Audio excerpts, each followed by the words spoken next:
Better days. Better days. Better days. Omnidog is the minister of comics. Talk forever, get right your ergonomics. Taking questions from the chat. With a name like that, you think they talk more about the past. Better days. Better days. Better days. In the Bat Cave.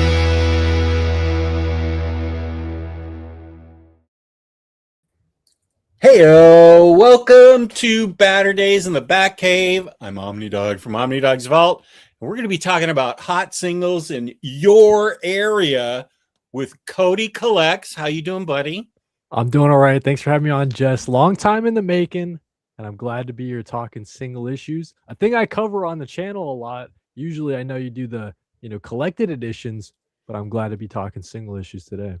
Yeah, I'm really interested in finding out stuff about single issues and Carl's collection. I believe you collect singles as well, right? I unfortunately collect it all. It's there's the problem. Is there anything you don't collect, or do you just like everything? Like I collect dust. I collect all of it. I collect no. So I don't collect money. That's the one thing. That's the one thing. I was like, I gotta get rid of this stuff.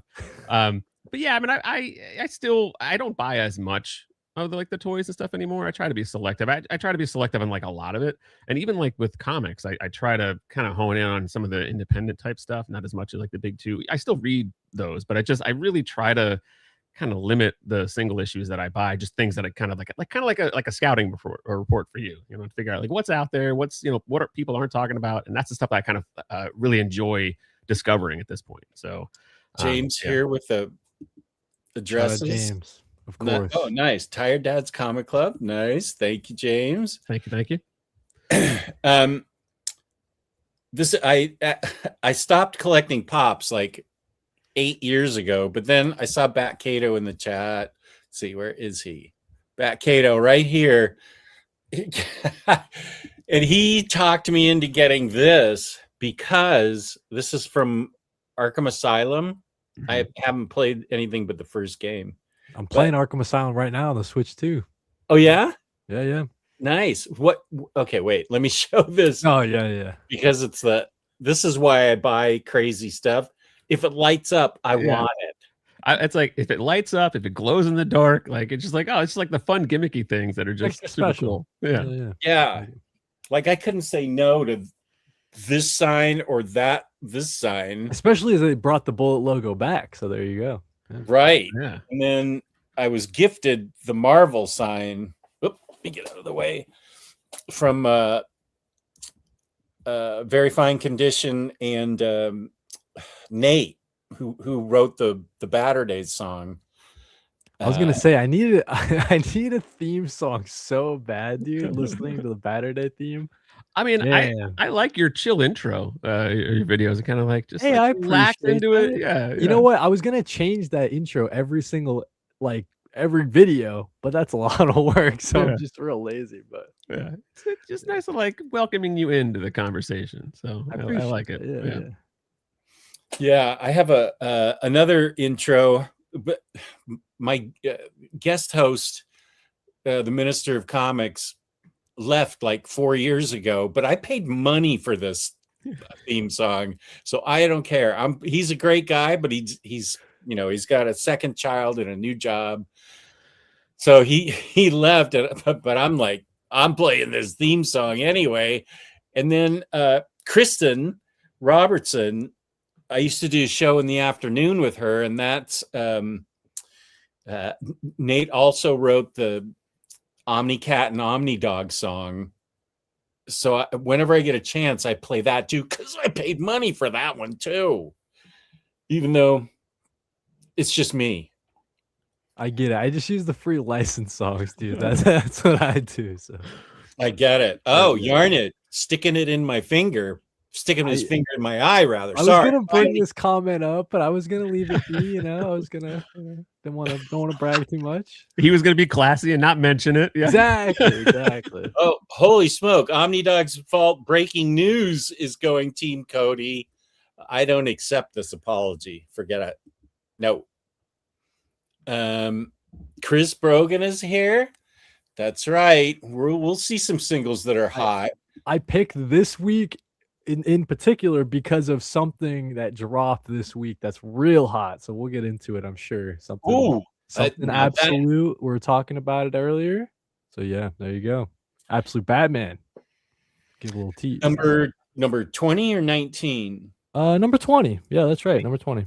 I hear that's doing well. Sales are good. Sales are doing well. Yeah, it's crazy. Well, this week, I don't know if you guys had heard the controversy with this one. Oh no. Some production issue affected a lot of comic books out of DC, but in particular, Absolute Batman number 20, and I think including all the variants. And I was lucky my copy is not so dinged up. Maybe I can show everybody. It's on the spine about halfway up. Actually, maybe I'll take it out of the plastic too. Right there. Yeah, it's like yeah. So mine made it out not too bad. Some people got like the double clamp. Yeah. Some people got pretty it looked like if somebody had like a thumb on the book and then just like bent it. Yeah, it's pretty unfortunate, and it affected. But like it was the whole Martian Manhunter 11, the new Barbara Gordon breakout, right? So a ton of different single issues out of DC this week got affected, and it's luck of the draw if your shop got hit harder than others. So yeah. Oh wow.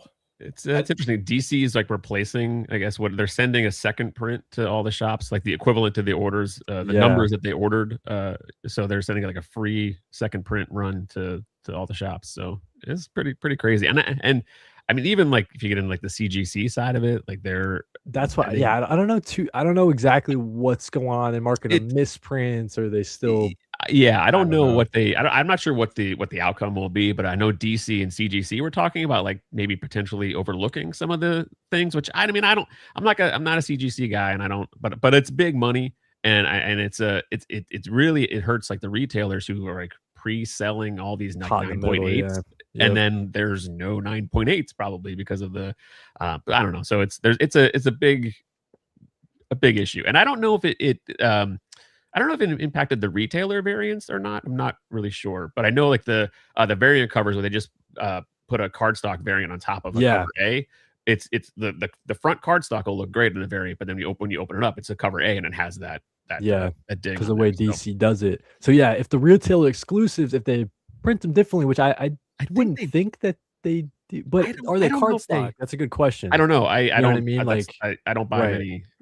I'm not sure. So. Exactly. Yeah. Someone in the chat let us know if you have any. Because if it was in those as well, that one, Absolute Batman 20 had like 100 variant. League of Comic Geeks has it at like 111 or something right now. That's crazy. Yeah. 111 variants. Yeah, because I think in order to get a variant, and again, don't take my word for it, but it just seems like in order to get a variant for a retailer, they have to order like X amount of them, which is like a couple thousand or whatever. But there's also, they have like variants within that. So like a foil or like a virgin variant. So they have to, I think they order like 2 or 3 different versions of that exclusive to get one. So that kind of like ups the numbers a little bit if it's like 3 per one. But still, if you're trying to collect all of them, have fun with that, because I'm mutuals with the guy on Instagram who's trying to do that. I'm like, I wonder if he includes the retailer exclusives or not. I would probably exclude him if I was him. That would be the issue where I'd be like, okay, we're gonna change the mission here. Like I would every Absolute title but Absolute Batman. Like it's like I'll collect all of the main DC, like the cover A through G or whatever they, however many they have. But then like the retailers, I would just. That's dangerous. That's a slippier slope than original comic art. So, yeah. Pat Cato, if it's close to 100% damage on a certain issue, CGC generally does not detract. That's what I heard. Grading for that defect. That's an interesting I know that some people don't like grading companies. That's fair for you to have your opinion. But I can't remember another time, back when I was collecting singles. I collected singles up until 2014. I can't remember any time anything like that happened. It's because I dropped it, or it got folded. I've never heard of it coming out of the production, out of the factory like that. Yeah, I've seen the best examples I can think of are like if the cover is like wicked dark for some reason, like if it just didn't print right. Like I know that happened with like World Tree issue 1, a James Tynan series that came out a bit ago. Yeah, or maybe like in the interior, maybe like a panel is like way darker than it's supposed to be, stuff like that. But yeah, just like a widespread like clamp, or someone like didn't have like the plates when it was in production or something like that, like aligned, or something weird had happened that affected. I mean, we're talking like one of the most hyped issues of the year coming out of DC for sure, right? The absolute Robins coming in. So yeah. I guess first cover appearance of the Robins, if you're keeping track that way, or the first 100 cover appearances. However it breaks down.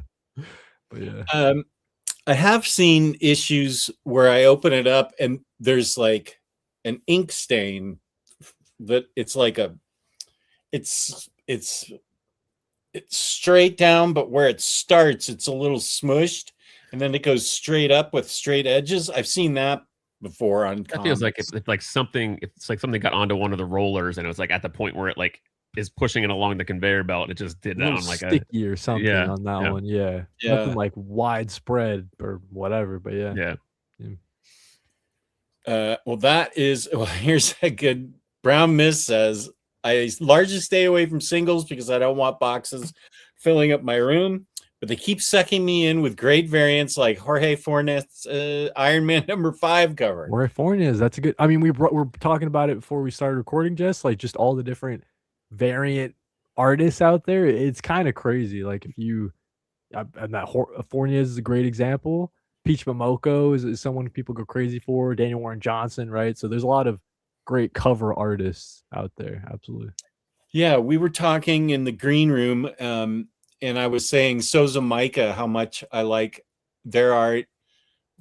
Jenny Frison, I will buy just about anything by Jenny Frison. Frank Cho, is am I saying that right? Cho? Somebody told me it was differently pronounced. I would have said Cho, but yeah, I don't know. Okay. Frank? Yeah, Frank. exactly. Like first, yeah. Frank Joe?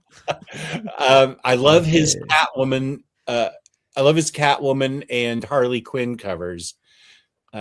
So I'm trying to see. Dan Mora is another one. Yeah, I have a Omar helped. It took 3 people. Let me get this. That's a good pull on Dan Mora.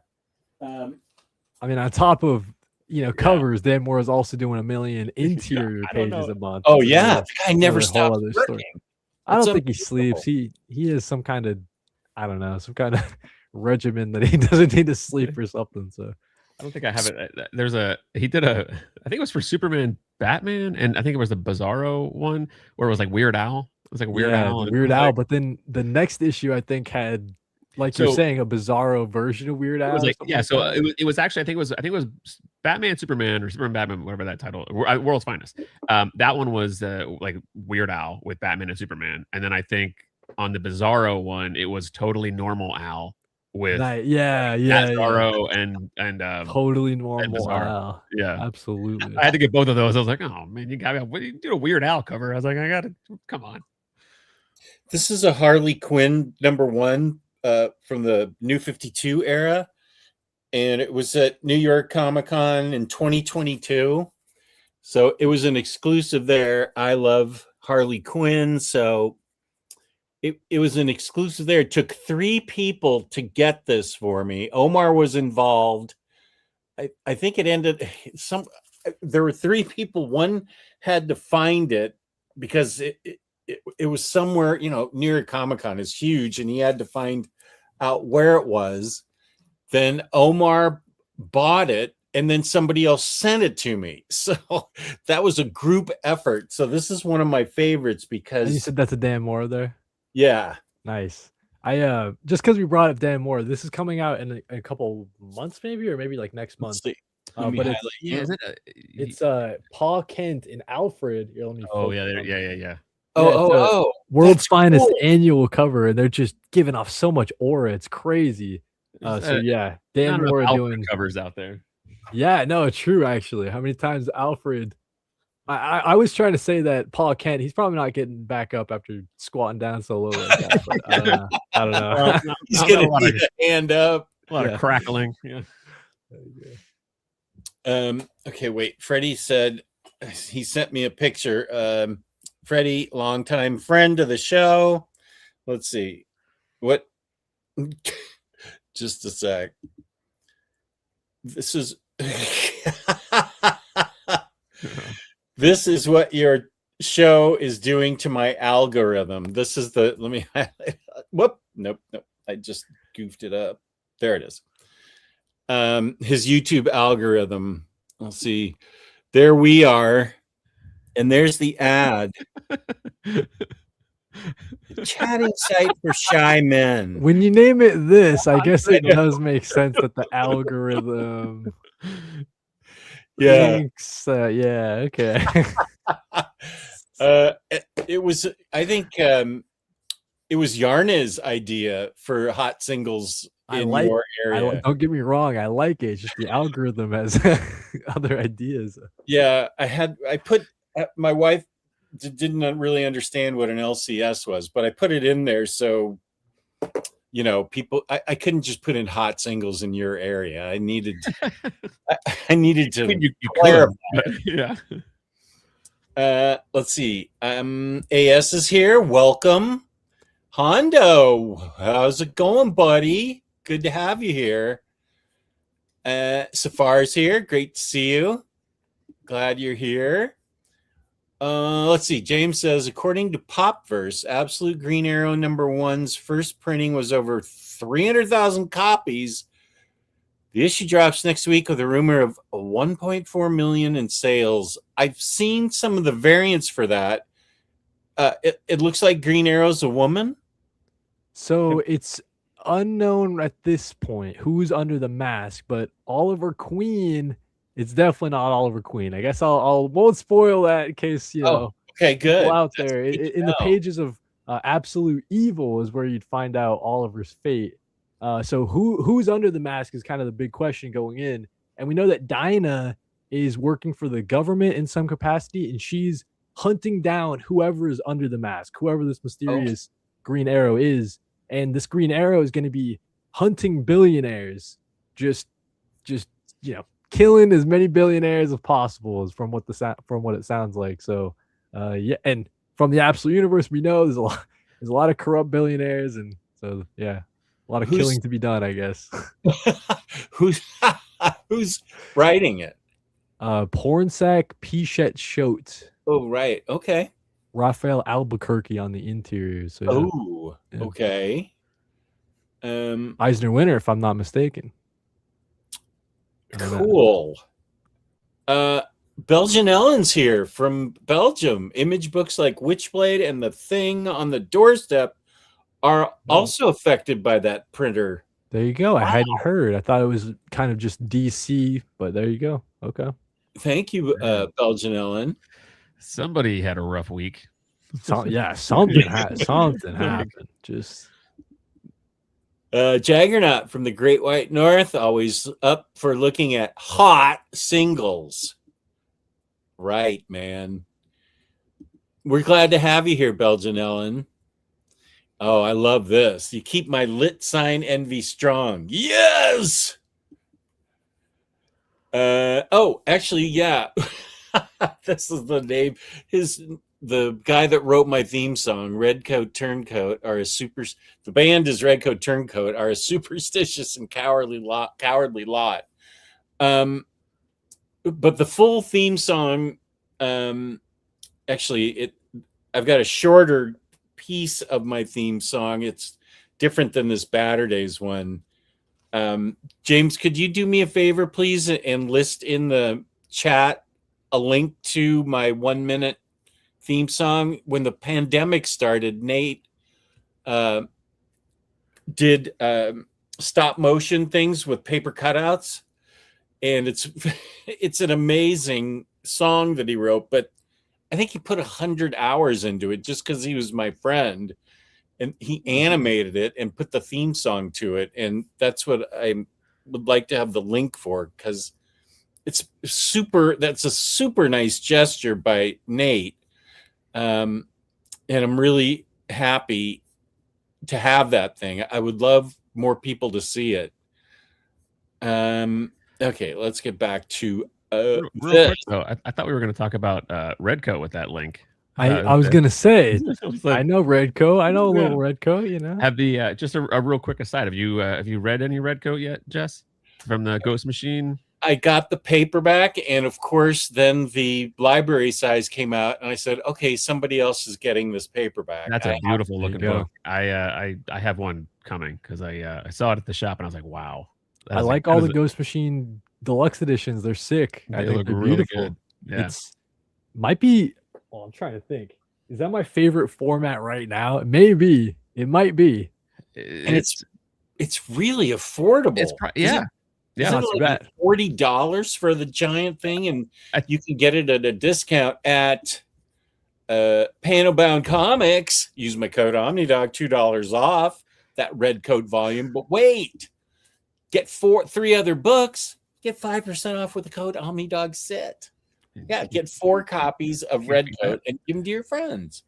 Yeah, I mean that's that is one hefty box if that gets shipped to you. Aren't they only 6 issues though? Is the Geiger one 6 issues? Yeah. So the original, I have the first. You're talking about the first Geiger or the ongoing Geiger? Because I have the. I don't have the second deluxe edition, but the first one. Oh yeah, I guess it is only 1 through 6, but it has the 80 pager, I guess. So yeah, is that the original, like the first 6 issues of the series that was a couple years ago? Yeah. That's I have that one too. Does that cover glow in the dark? I don't know if it glows in the dark. Like I think this is an in-stock trades exclusive or something like that, because they don't typically have a slip. Yeah, I was just dust jacket on it. Usually, that's what mine have. Yeah. That cover looks like it glows in the dark. You may doesn't it? I mean, when I read the series, I'm like, man, Brad Anderson's making each page look like it glows. You know what I'm saying? It's kind of crazy. Yeah, that thing's almost blinding. Yeah. The Redcoat book is the first 14 issues. That's okay. That's what I was gonna say. I thought that the other ones were a little thicker. That's crazy big. Junkyard Joe only 6, or is that 8? I think that's about the smaller one too. I think it's only a 6 issue, because I think Junkyard Joe was only a 6. Yeah, I think it was just a 6 issue series, right? Yeah, I mean, that's right. 6. Yep. Yeah. But like to get 14 issues of Redcoat, I mean, I would recommend that one to anybody. Like, it's just such a great, if you like history, if you like, I mean, basically it's like, it's not not quite the same, but like along the National Treasure movies. It's like that Assassin's Creed almost too. Yeah. Right? Like, yep.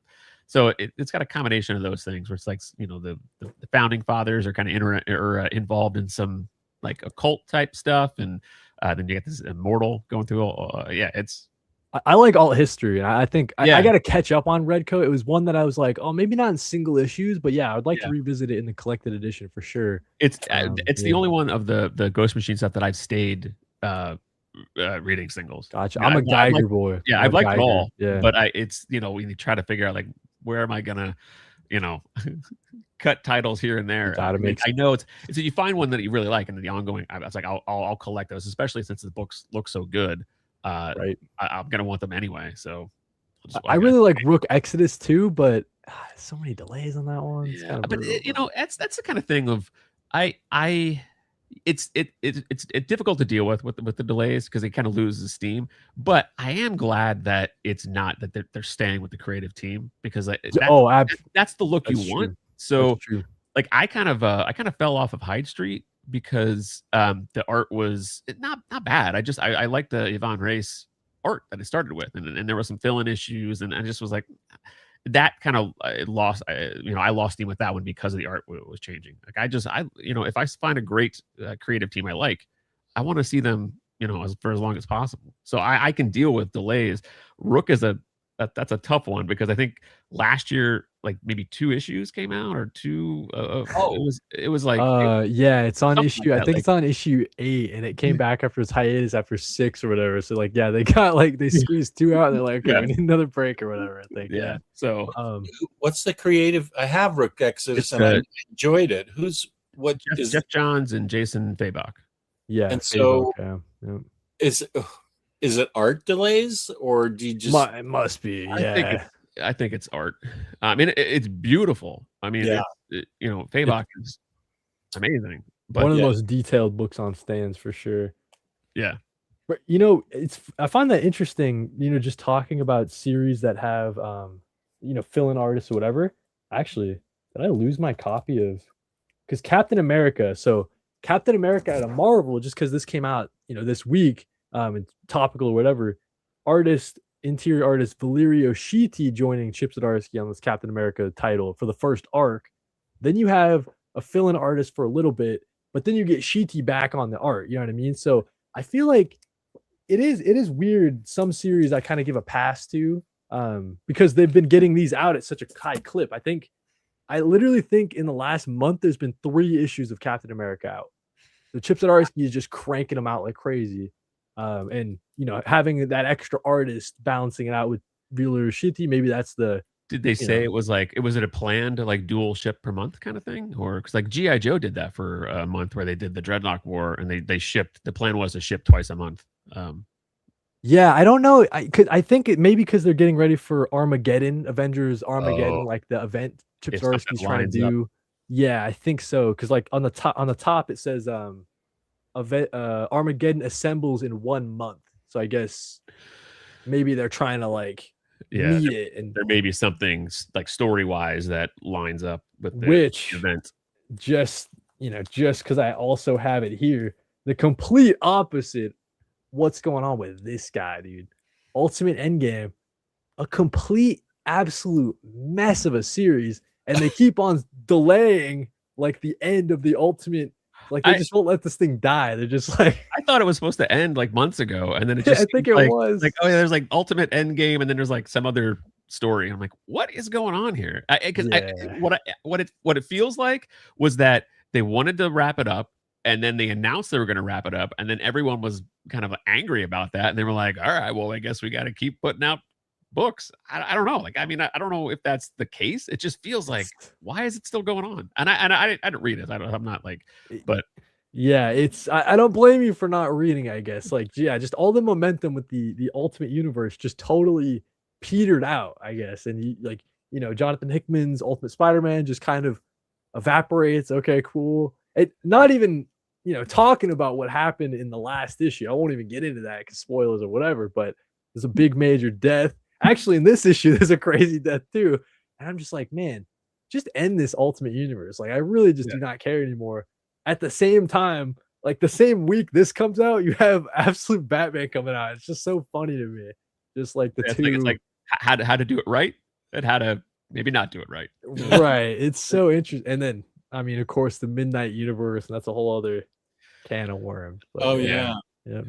It definitely feels like this is working. Let's, but I mean, they seem to have some decent creators on the Midnight stuff. But again, like that's not to harp on anybody who like reads like the big 2 stuff. I think that's fine. I think the industry only survives when you have healthy readership on the big 2 stuff. It's just that I don't like playing those games anymore where it's like, this story has to lead up to this big event, and this big event then spins off and then into other books. And I just don't want to play that game anymore. Like, give me a solid story that is just, focuses on a character, and then I can just pick it up, read it from start to finish, and then I'm done. Like I've talked about it sometimes, Dark Patterns. Like that's the kind of thing that I want to pick up and read from the big 2. And yeah, I feel you there, Carl, because I think that for a while there, as I say it all the time, I wear it on my sleeve. I'm not like a long time comic reader. I started in single issues in 2022, so I'm pretty new. But I kind of found out that, yeah, I really like maybe the DC Black Label kind of vibe, right? Because you don't have any, prerequisite required reading. You can just Mhm. jump into it and have a blast. Yeah. And that's what I find so appealing to the with the absolute universes, at least right now. They don't have so many, crossing Yeah. over and like tie into the main universe, like all this crazy stuff. You can just take the absolute universe at your own pace. I guess they are adding more minis every now and then. We got Green Arrow coming out, Absolute Catwoman as well. But yeah, for the most part, I feel like they're pretty standalone. But then you look over it. I try not to let my anti-Marvel bias show, I guess, in the single issue realm, right? Because I just, like you're saying, so many different crossovers. You can't go like 2 months without your book getting thrown Yeah. into a crossover. And Listen, not that. So I've been reading comics since like the 90s, and like I have like lulls, and I kind of drop out of it. It kind of depends on like if there's like a local like a comic shop nearby. But there was a one that opened up nearby my house like a couple years ago, and that's when I kind of jumped back on. And it's just I've done that so many times. I've done the get roped into a series, and then it spins off to other things, and I just I just don't want to. I don't want to play that game anymore. But I still am interested in the characters. I actually tried to when they did the X-Men relaunch. After I didn't read any of the Krakoa stuff, and I heard it was good, but then ended iffy. But then they did the X-Men relaunch, and I was like, okay, well, this might be a good opportunity to check out X-Men stuff. And I bought I forget which one it was, but was Stegman doing one? Was it I think was it Uncanny, or was it? I think I might have picked up Uncanny or the flagship X-Men. I think you're right.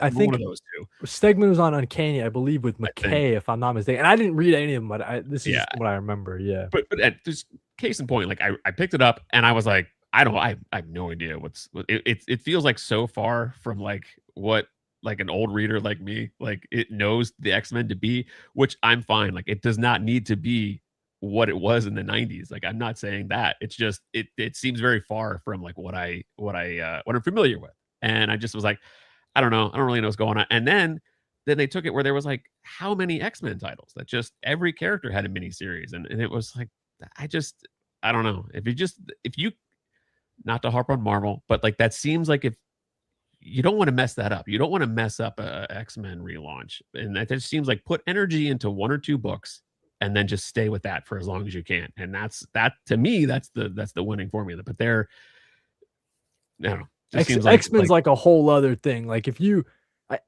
I want to say someone did like a count, and if you split up like what Marvel was doing, X-Men, and then like everything else, it was almost like a 1-to-1. It is kind of crazy how many X-Men titles they pump out. And I found X-Men in particular to be really hard to jump into because that's why the Midnight stuff, if it's a ground floor kind of thing, right? Because it's different than the main continuity or whatever. I mean, I feel like it is. I'm not entirely sure. I haven't read too much about what the Midnight universe is going to be, but it's supposed to be. Yeah, it's its own universe, I believe. So, okay. Oh yeah, it's the Midnight universe. Yeah. So yeah, like that to me makes sense. But they've done it a lot. They've we'll see how it works. I want it to do well. Like I said, the industry is at its best when the sales are strong on the big two books. So it's not like I don't want it to do well. It's just they just kind of keep, with the Ultimate Universe, and then it was like that seemed to be doing well, and then they ended it, and it's like, what are you doing? So I was gonna say, not to before we move on, I guess in particular when we're talking about Hickman and the fact that Hickman's coming back doing the Midnight X-Men, right? I'm kind of wary of Hickman titles right now. I don't know if anybody else maybe in the chat is feeling kind of similar. Like Hickman was doing the Imperial stuff. Oh, big exciting, status quo change for the cosmic side of Marvel. Imperial just kind of peters out. I think the whole thing got canceled. Same thing with GODS, gods, like the acronym. Hickman is gonna, if I'm not mistaken, I think Hickman was doing that series too, right? And that one was supposed to change the whole like mythology of the Marvel universe. And I think that one also kind of didn't live up to expectations. And then you add Ultimate Spider-Man on top of it. So yeah, I think that I'm a little wary of Hickman right now. Well, if something is billed as like, oh, this is going to change the status quo, and you're just like, well, just tell me a good story. Just write a good story with the characters that I like, and just go from there, and then see where that leads. But start with a kind of a small premise, work on that, and then let it grow naturally. But I don't know. But I think it speaks to the other side of things where it's, when you have like variant covers are huge, like that people collect the covers more so than, not more so, but potentially more so than the story itself. So the more titles you have, the more like, you can have more. If you have a Magic miniseries, you can have all the different Magic variant covers that people play, like that character that can collect them, or, whatever it is. I just feel like that feels like the Marvel goal.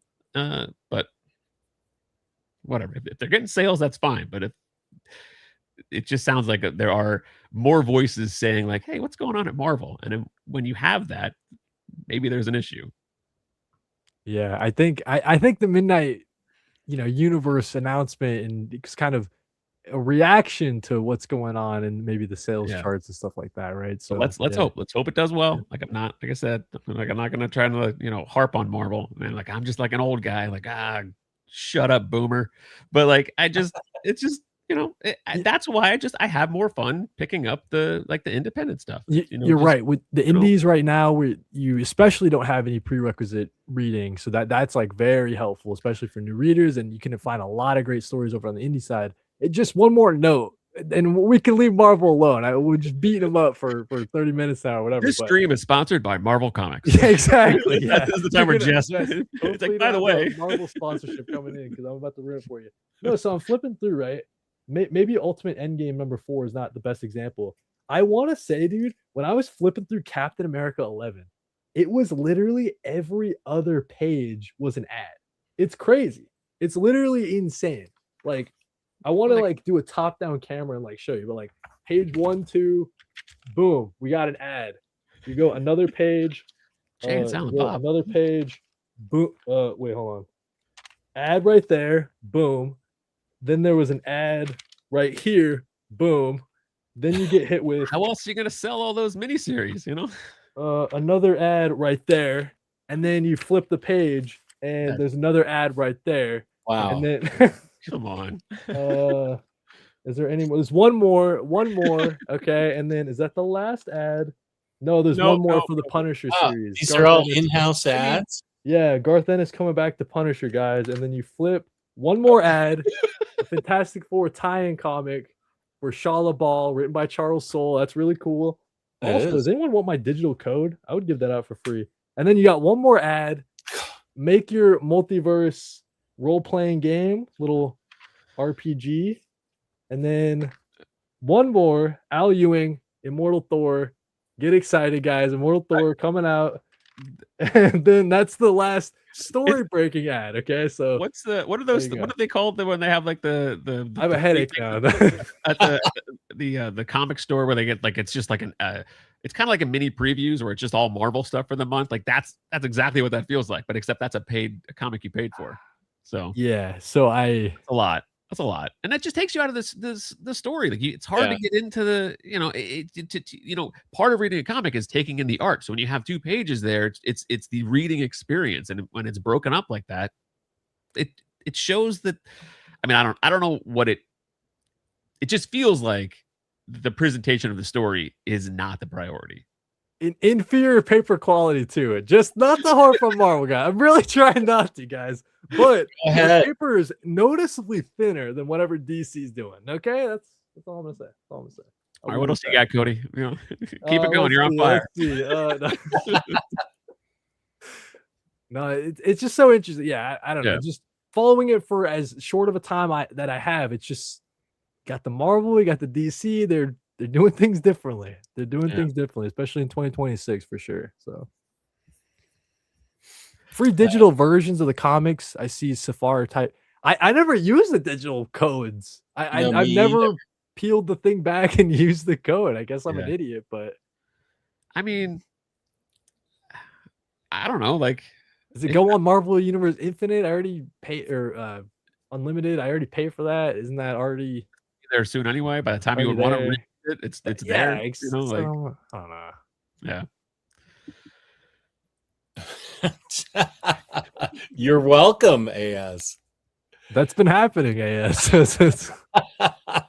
I love it. I need to do that for all my shows. Because you know how would Marvel make money on their inferior quality paper? They're just a small company, unlike Image and Dark Horse. One of the things that Marvel does is that they give digital version of the comic with their singles, and their variant covers are not it's not very not $1 costly. But are the Marvel ones, are the variants, do they do the cardstock stuff too? Like I'm not sure. I feel like they don't. I feel like it's not cardstock. Because Yeah. that is a At good least the only thing. I don't know. So that stuff with, if DC does their variants with cardstock, and then that's where they charge the extra $1. Like I don't, you know, in many ways, like if the variants are going to cover collectors that also might be like CGC type, like collectors, and I don't know, it's like that the cardstock is probably an easier thing to grade because it's not. So I don't know if that's connected or not. I personally don't mind. I know some people like they you know take umbrage, I guess, with the fact that DC charges an extra $1 for cardstock. I'm just some series they do get like there's only cardstock and it's like a premium title out of DC. There's no way to, I don't know. It's an expensive hobby. You're gonna save you're gonna spend $1 here, you're gonna save $1 over there. I don't know. Well, Marvel wants you to buy the variants. That's like that because that seems to be the priority, not necessarily the story, because the book is filled with ads. I almost couldn't believe it as I was going through. I thought I was like, as I was reading it earlier this afternoon, I was like having a psychosis moment or something. Because I'm like, is there really this many ads? It's like kind of crazy. Yeah. Let's see. There is a part of the chat where we were talking about the Ghost Machine books. AS excited about Redcoat. Freddie saying thank you for your sacrifice to me for the paperback. You're welcome. Aren't they only 6 issues though? What that would have been like Red or the original Geiger and Junkyard Joe. Okay, he was referring to. I didn't really think about that, but the there's a comment down below, but like the cardstock that the Redcoat or like the Ghost Machine Ghost Machine's cardstock. Yeah, the regular issue is a cardstock. I've got Geiger. Came out this past week. Geiger 23 just came out, and that's got cardstock for sure. Oh, cool. So that's cool. That's that is, and they're $3.99. So yeah, no, that's true. Yeah, that's Ghost Machine's doing it. Rook is awesome, and ultimately, it's all tying together in Ghost Machine, in my humble opinion. Yeah, there's just every book gives you a different flavor of what of comic, and then it's an easy if you just want to latch on to a universe and get a different feel for what comics can be. Each one offers something different, and I think that's smart. That's the way to do it, because there's also the what's the other offshoot with like the Rockefellers. And so there's the unnamed universe that's got all of Redcoat, Geiger, Junkyard Joe, and more things to come. Like First Ghost is coming out soon, and Widow X. But then they also have, like you're referring to, the Unbelievables, which I think originally wasn't called. I think it was originally like maybe Rockefeller and Hornsby and Halo were together in a universe. Yeah. And then they added on the $1 Trillion Kid, and now they're calling it the Unbelievables. And then you have, maybe we were talking about it in the green room, but the Hyde Street horror stuff over there. And then technically, I think the 4th one is Rook Exodus. It's like the sci-fi out in space. But I want to say that one's in the unnamed universe, but I guess maybe it's not. I don't know. I don't know if that one's really connected. I mean, I don't know. Maybe eventually, but because I guess it kind of like, how do you get from like Geiger post-apocalypse to they have rocket ships and stuff like that? Yeah. But it feels like it could be in the unnamed universe. But I guess I don't know. But I do like I forget what it's called. The Unbelievables. Is that what it was? Yeah, Unbelievables. I think that feels like a separate kind of like superhero ish like universe within the Ghost Machine, which I think is cool. You get that kind of super powered, supernatural type hero type, more hero like characters. Which is fun. I mean, I read the first I want to say like the first like 5 or 6 of the Rockefellers, and I was like, this is a really good book. Rockefeller, yeah, one again that I dropped off in singles. You know what it is with Ghost Machine? It's the fact that I don't know if you guys, maybe people in the chat might have it. Global Comics or whatever, they digital comic subscription service, Netflix for comics, whatever. But they have Image stuff all the time, and they also have a lot of the Ghost Machine stuff, I believe. And then also on top of that, my library with Hoopla also has Ghost Machine stuff like day and date. Like as they come out on Wednesday, they'll be out on Hoopla. So I was like, Geiger, I'll keep it going just to support my guy Geiger. But then, all this other stuff, Rockefellers and that kind of stuff, I've been reading digitally through those other options. But yeah, Rockefellers, I was liking it a lot. It's that Fantastic Four kind of Phil of the future. If you guys saw that like Disney show back in the day or whatever. It just was a good vibe. And I remember when I was reading, because I had it on my pull list for a while, and I want to say I was like maybe like the first 6 issues or so. But every time I was like, this is good. But I was like, I don't know if I need to keep reading it individually. But then I get another one. I was like, oh, this is really good. Like I send that, but I was like, okay, I got to cut it off. So I did drop it, but it's a good book. So yeah. I guess someone's saying that the Rockefellers is super important to Ghost Machine. So I guess there is some like inter-universal crossing over-ish. Into like the unnamed universe stuff? Like so I guess that's what AS is suggesting there. So yeah, that is interesting. I didn't know. Yeah, I thought it was separate. Supposed to be like on purpose kept separate. But yeah. What do I know? That's interesting. Jeff Johns, I mean, it's that's cool though. I mean, like I said, Johns in the gang. I think Jess, I think you'd like Rockefellers. It's a good like family. You're into Fantastic Four, even like cursory. I think Rockefellers would be right up your alley. It's a good family from the future that is flung back in time. Oh, I like it already. They so they have the it's kind of like a Lost in Space kind of thing, but they're back in time. So they have the technology. They're scientists, so they can they can do things that they shouldn't be able to do. So and there's like a really good family dynamic story going on there, which I really like. There's a dog that is in the book as well, which is one of the issues where I was like, I think I'm gonna drop this book. And then there was an issue that focused solely on the dog. Oh, and I was like, oh, this is a great book. Ghost Machine's got cool dogs like Geiger's got Barney, the 2-headed dog. Barney. Oh, that's right. Yeah. So yeah, I'm actually looking forward to revisiting that one. I picked up from my floor pile for my to be read pile. This is Geiger volume 2, and so it's Geiger 1 through 9. So that's when 9. It came back for the second volume. Yep. Yeah. Okay. So 9 issues, $35 for this. Yeah. That's big. It's big, guys. It's the same size as Rick Remender deluxe editions. If you guys have those in your collection, so I'm in love with this format. To me, it kind of bridges that gap between like I really love the Image Comics deluxe editions. That's like my favorite, like all around, like for readability and like all that stuff. I find that the Ghost Machine deluxe editions kind of bridge that gap between the Image deluxe editions and the Rick Remender that are kind of large and cumbersome, a little bit harder to read. I love the oversized art, don't get me wrong, but a little bit harder to read versus like I love the Image deluxe editions.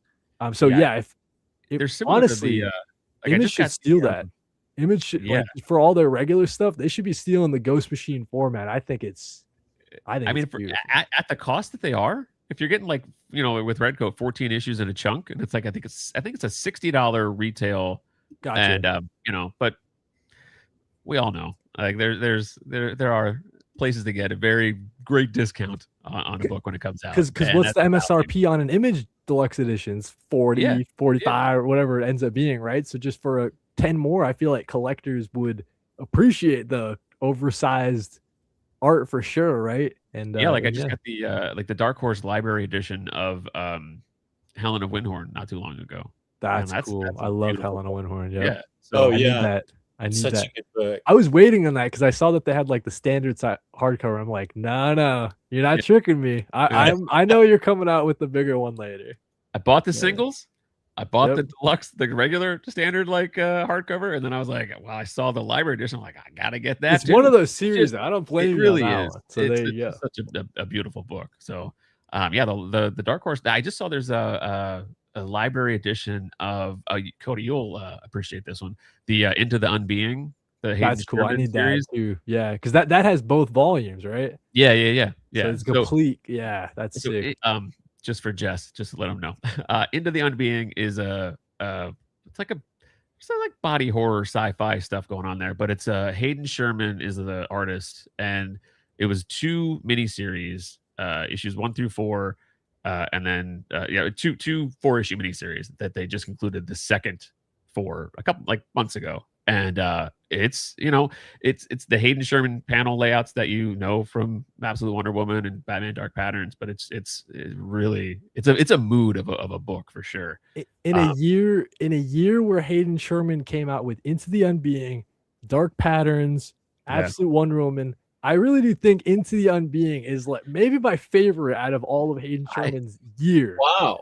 That was I got to give it the Dark Patterns. Okay, but that's fair. But I'll tell you, I was like, but in that Into the Unbeing surprised me so much because I had no idea that it was out. So in that, because of that, it got elevated because of that. This is like, how do I not know what this is? So actually, I'll tell you how I discovered Into the Unbeing. Has it been collected yet? It Yes, must be. Yeah, it must be in trades at least. There are 2 standard like trade back, trade paperback editions. I might wait. Wait for that library. That library is going. Library edition is coming out, and it's incredible. It's beautiful. So for those that don't know the concept, just real quick, it's about this team of scientists, explorers going into this cave system. They're trying to explore it, see what's going on. It turns out that cave system is a giant it's like a giant dead celestial corpse or whatever. So it gets all crazy kind of cosmic horror as they're kind of going deeper and deeper into this cave system, but it's actually they're going down like the veins of this creature. They're going down to the stomach, or they're trying to and they meet all sorts of wacky, terrifying horrors while they're kind of down there and getting crazier and crazier. And that sounds amazing. There's a dog in that book too. Dog in that one. The dog, gets some abilities or whatever. There are as the longer that these scientists stay down there, they change. Is there some type of evolution happening? Right. There's they go through some changes, and it's a great, I think it comes out, I think the library edition, when I looked, it was like August or September when it comes out. So it's gonna be a great Halloween read. It just has this like really like this is Into the Unbeing we're talking about. Yeah, Zach Thompson, I believe, is the writer. That's how I found it, Carl. To you talk about how you discovered that. I was a fan of Zach Thompson going into it, but then I start seeing the Hayden Sherman stuff. It just starts blowing my mind. And I think actually that series was coming out prior to Hayden Sherman's recent, pop off with Absolute Wonder Woman, with Dark Patterns. So, if you read Into the Unbeing in the single issues, we saw it first, guys. We saw that, Hayden Sherman before Hayden Sherman kind of popped off. So yeah. So this is how I discovered what Into the Unbeing was. I bought a page of Batman from Batman Dark Patterns. It's like there's like a Batman and Gordon page, which I love. That's a sick one. Nice fit, Carl, with the Gordon. Nice. I love Gordon. Gordon and Alfred are and actually I have an Alfred page down here too. But anyway, so when I opened I'll show you that one after this one. When I opened this, I bought this from Felix Comic Art. So when I opened it, this was facing me, and I was like, "What? No fucking way!" Hayden Sherman double used his freaking story or his boards. Yeah. So what the hell? So that just gives a great example. Yeah, this is from Into the Unbeing, and but I was looking at this, I was like, oh man, Felix sent me the wrong page, and then I opened it up, and I was like, what? But it's like it's the full page, like of that's so from Into the Unbeing, and that's when I realized. I know, I was like, what? The monster? That's like the big bad in the second volume. That's like the climax of the story. That's sick. But it was with the dog in there too. Right? Yeah, the dog. That's incredible. So listen, we're talking about Hayden Sherman. I usually every channel I appear on, I love bringing this up. I like bragging about You it. have to. So, Jess, it's your turn to get bragged on. Hayden Sherman's Absolute Wonder Woman issue number 1. What page is this? This is actually, I think this is literally like the centerfold for the issue. Wow. Yeah.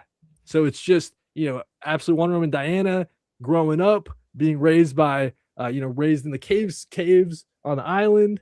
And yeah, man.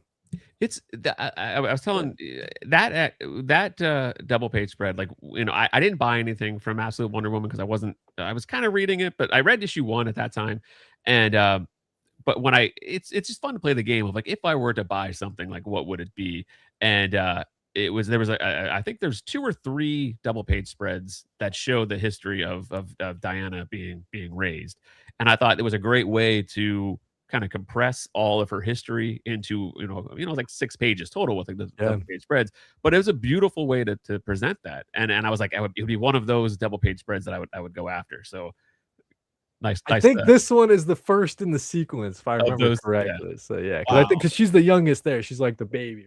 Yeah, and that's they weren't, those pages weren't cheap, but they're not what they, that was like before it really kind of blew up. I mean, the hype was there. The hype was definitely there, but I think now, if that was something that was sold currently, it would be more.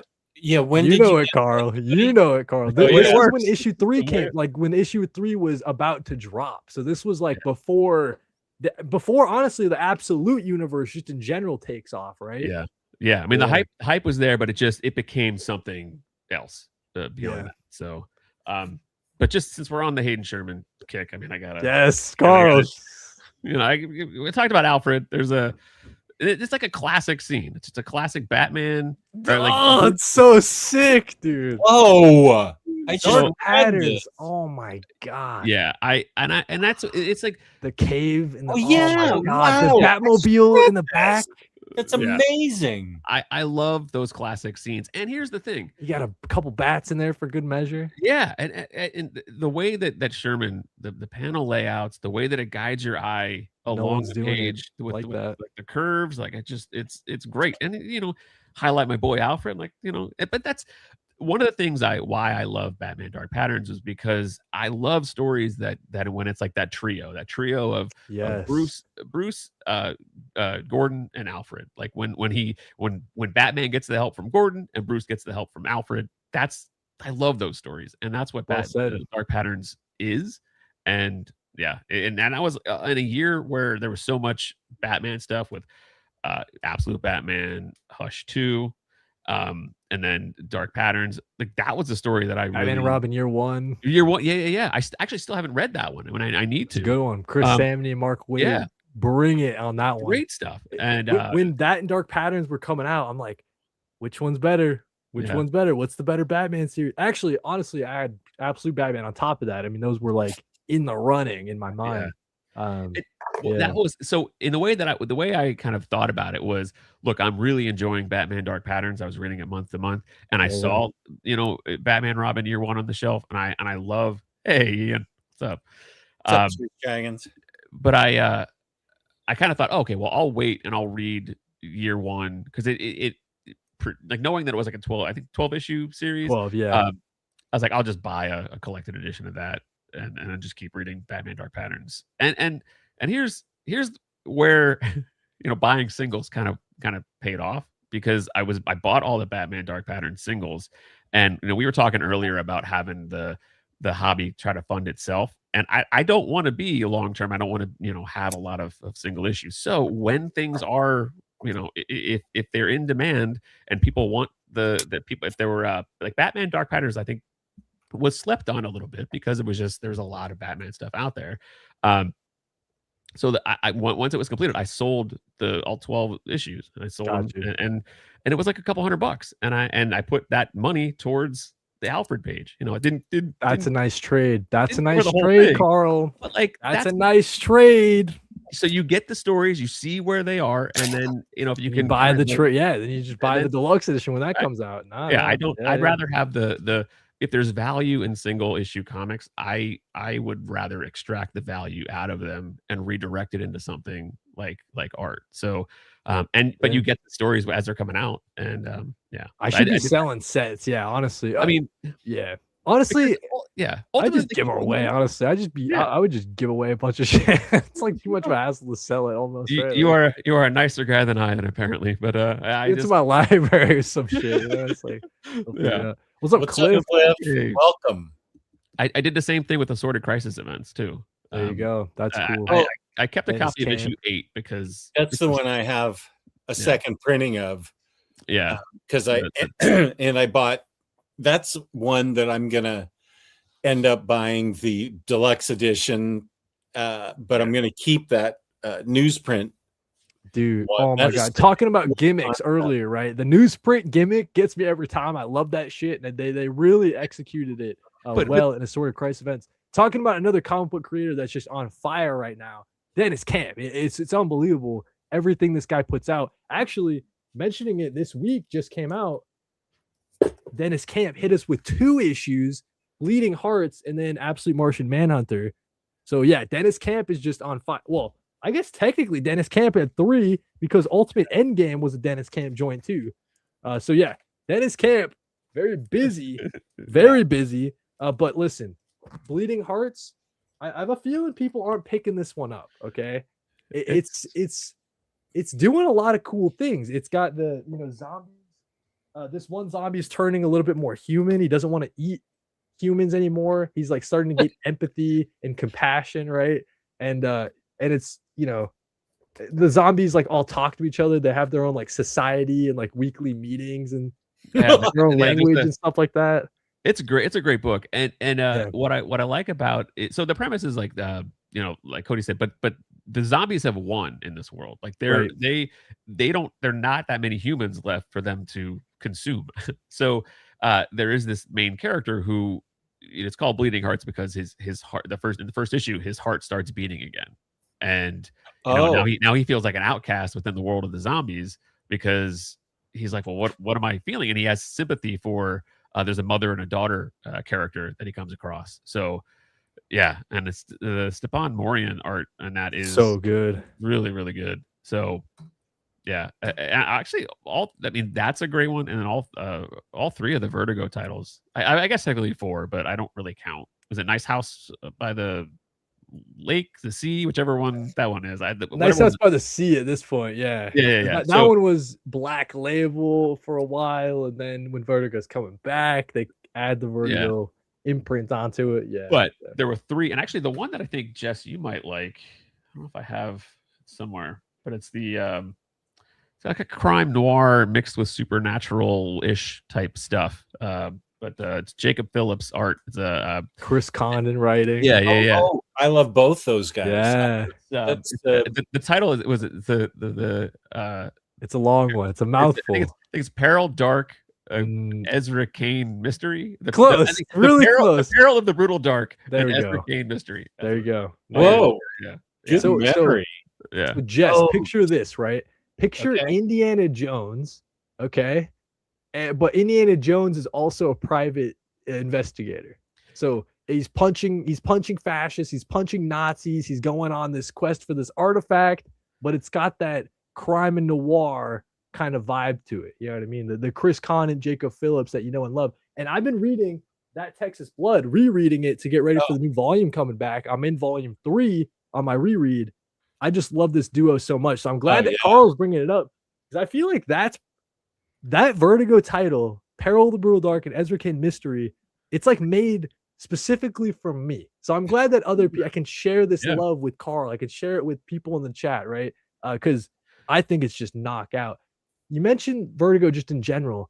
I would say End of Life is probably my least favorite one. So I don't know how you feel about it, Carl. So I really like End of Life too. Okay. But I when that was the hardest one for me to get into between the 3. Of the title, because like the kind of crime noir part of Brutal Dark got me.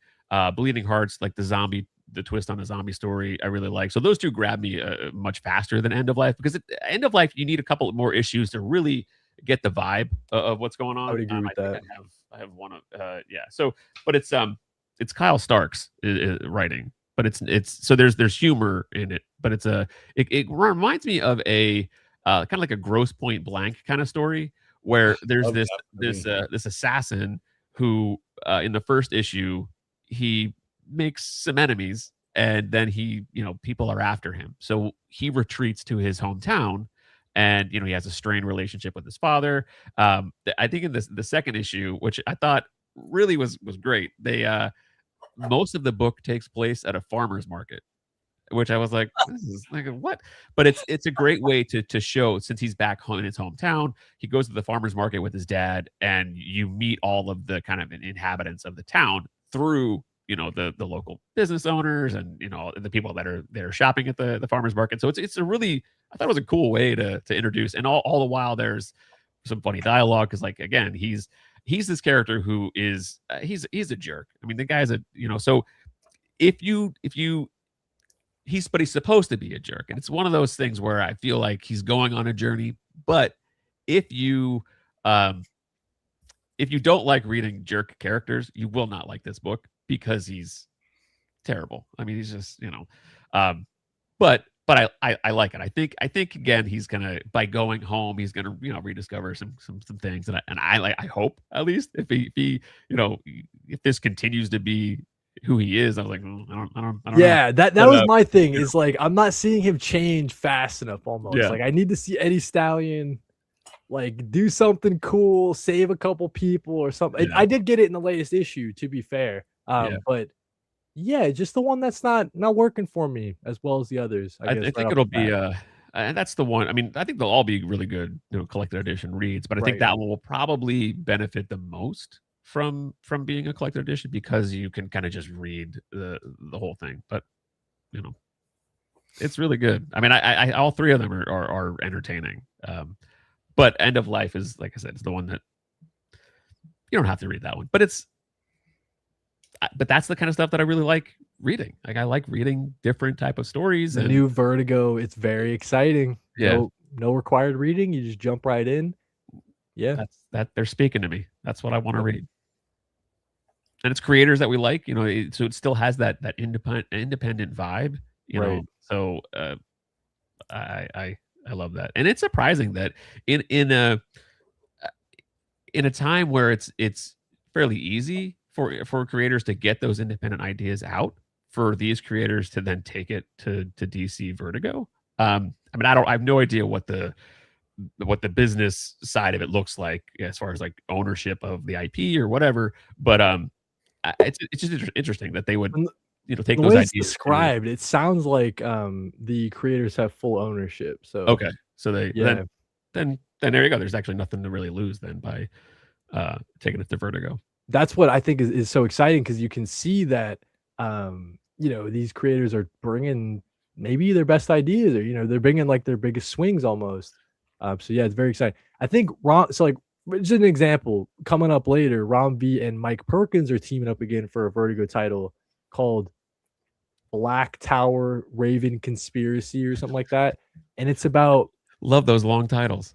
wizard spies in like a World War II setting, I think, or maybe it's in like a modern day setting, but it's in like the UK, and you've got wizard spy organization and all that good stuff. So yeah, Ron V, Mike Perkins coming in hot.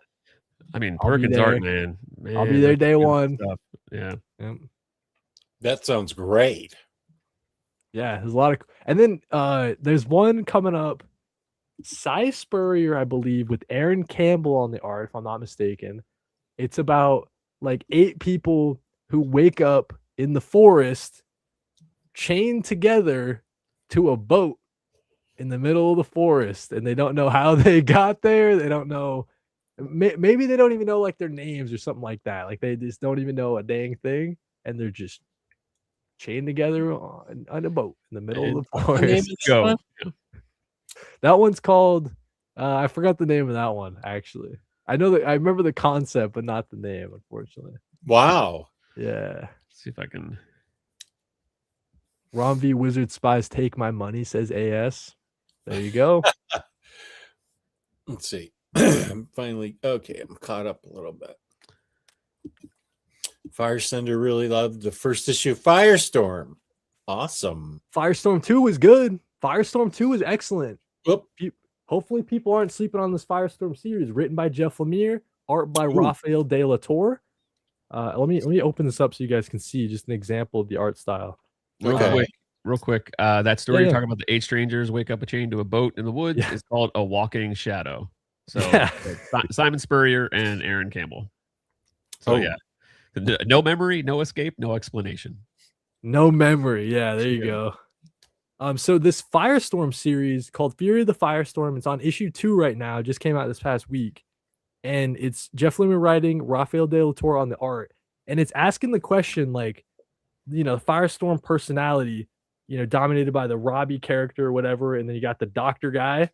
What if both of those personalities were not in control? So, like, what would take that place? Like, just the Firestorm personality having full reign.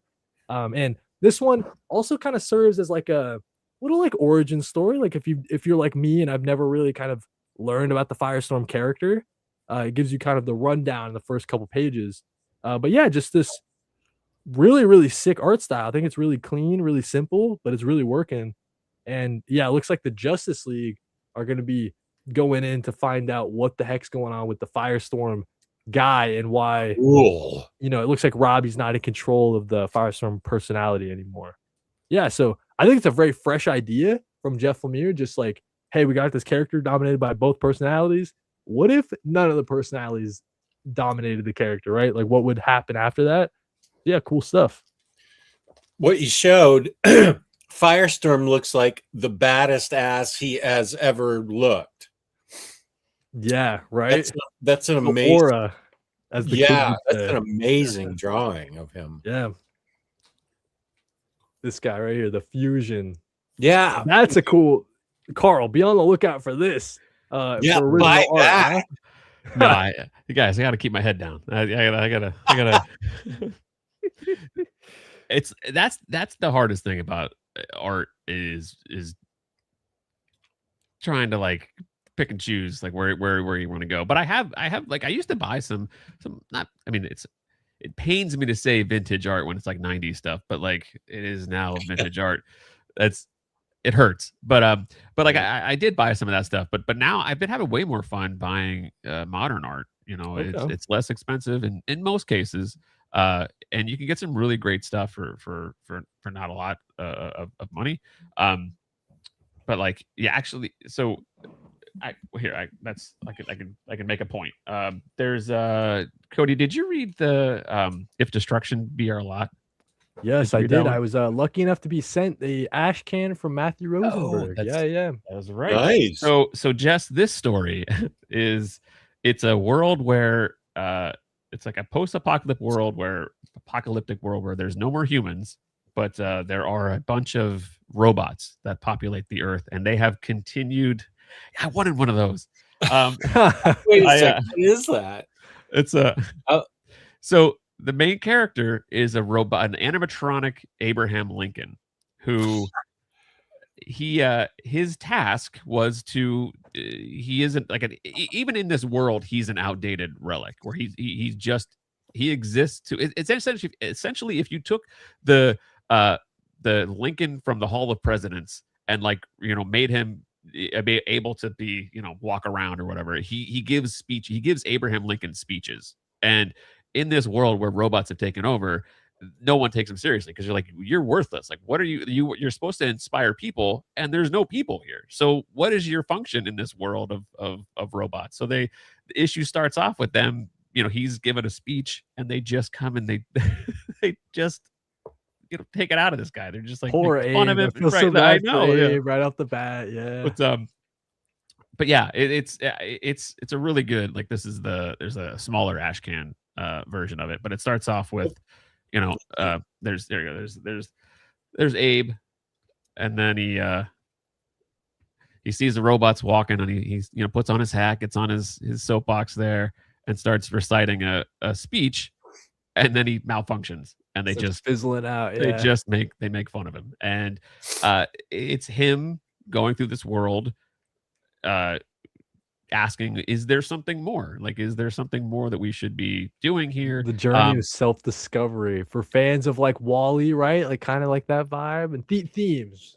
For And that theme, I yeah. we should mention, I don't know if Kody, I don't know if you mentioned it or not, but Matthew Rosenberg is writing it with his brother Mark Rosenberg, and the art's by Andy McDonald. So if you liked, like, I really liked oh my gosh, the one from last year, the with the daughter We're taking and the robot. everyone down Yes, with thank us. You, thank you, thank you. I So love that series. I badass. loved it. Like, it was Fucking in love that shit. my top 10 for the year. Yeah.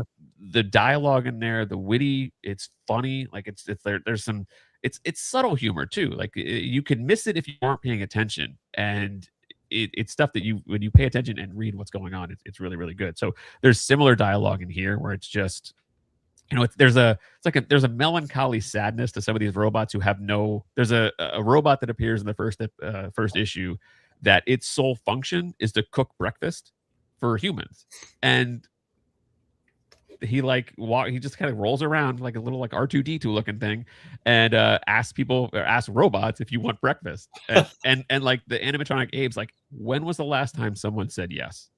Because, and then it goes through, it's like, it's been so many cycles since that has happened, because humans have been gone for like over 80, actually it was 87 years. I don't know if you caught that, Kody, but it was 407 years. So 87 years is when humans had last been seen. So pretty clever, Matthew. I see what you. I know. I was like, oh, that's good. No, so like bringing up, we talked about earlier, Kyle Starks on End of Life and kind of his humor writing. I think I kind of have been preferring Matthew Rosenberg's style lately. Just more subtle, like you said, I guess. And that's kind of vibing with me a lot more. And yeah, just the fact that he's, I wonder, how did the split writing duties work out between him and his brother? It seems like Matthew was probably responsible for the dialogue, if I were to guess, because it does seem so much like his vibe. But yeah, great concept, great fun sci-fi. Sure, like, first evolved issue from like two brothers, like, sitting around at like some family gathering, like, oh, what if we did a book together? And I mean, I don't know. I don't know if his brother has done other comics or not. I don't want to discredit. I think he's done a couple. And the solicit, I want to say, it had some things attributed to him. So yeah. But not to bring it back to all about comic art, but when I mentioned that earlier, because like some of the things, buying some modern art is not as expensive as other art.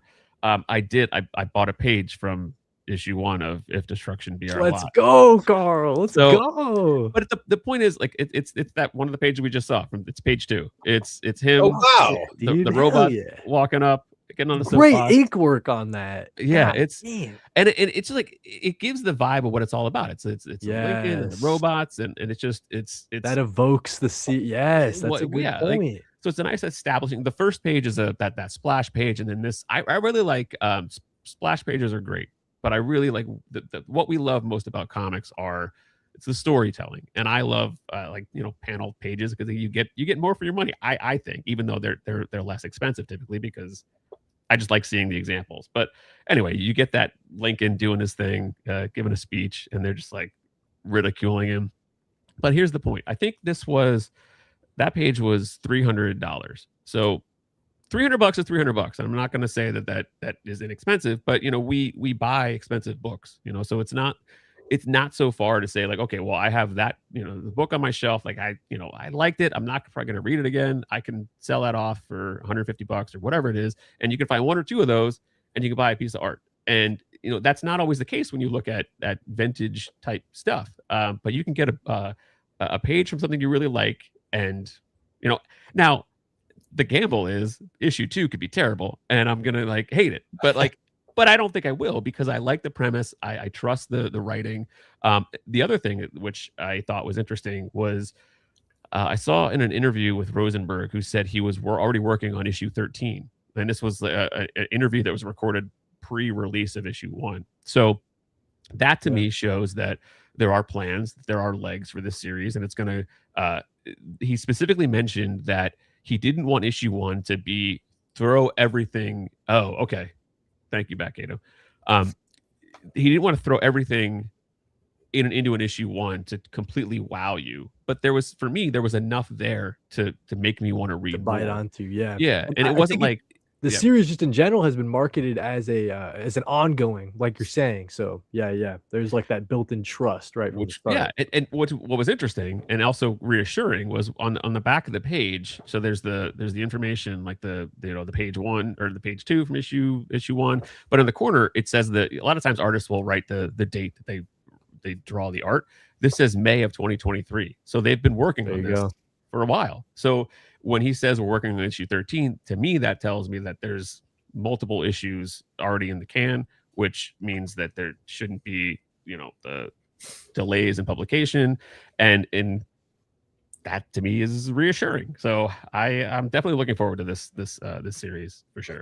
On the same token, Carl, because we had brought it up earlier, but Chris Condon and Jacob Phillips have that same mentality going in with Peril of the Brutal Dark and Ezra Kane Mystery. I had heard that. I think if you look it up on like League of Comic Geeks, you can see that they did an Ezra Kane like briefer ash can thing that was, I want to say, in like 2021 or something like that, right? Oh, so okay.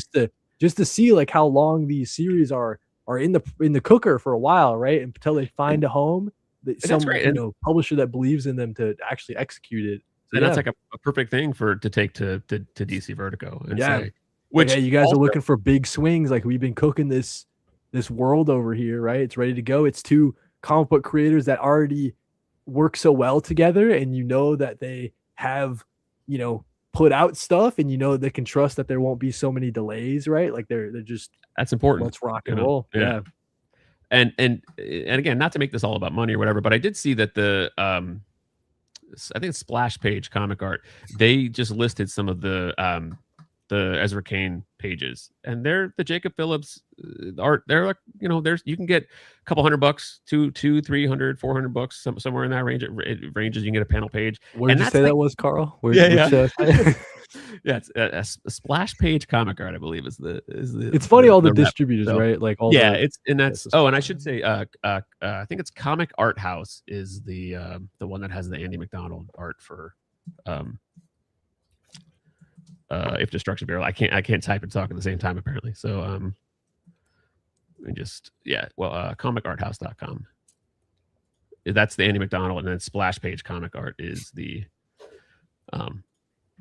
Ezra Kane stuff. So where did you get the $5 bill, Kody? So that was sent to me. That was a little care package straight from Matthew Rosenberg. For promotion for this series that we're talking about, If Destruction Be Our Lot. So yeah, I was very appreciate. Yeah, I gotta reach out. Like I want to talk to Matthew Rosenberg, because I don't do Dom of X, obviously friend of the show, right? He does a lot of the interviews. I know Omar does a lot of the interviews. For me, it's always something like I don't see myself, like I don't have a drive or like a goal to be an interviewer kind of guy, but Matthew Rosenberg is a comic creator that I respect so much, and I just believe in. I don't have too many at my comic shop, at my LCS, like, hey, if this comic creator puts something out, order it for me. You know what I mean? I got that for Matthew Rosenberg, right? Like it's someone that I'm just pretty sure I'm gonna like everything they're attached to. So yeah, that is I would like to interview Matthew Rosenberg at some point. So I got to reach out. But yeah, that was a cool care package.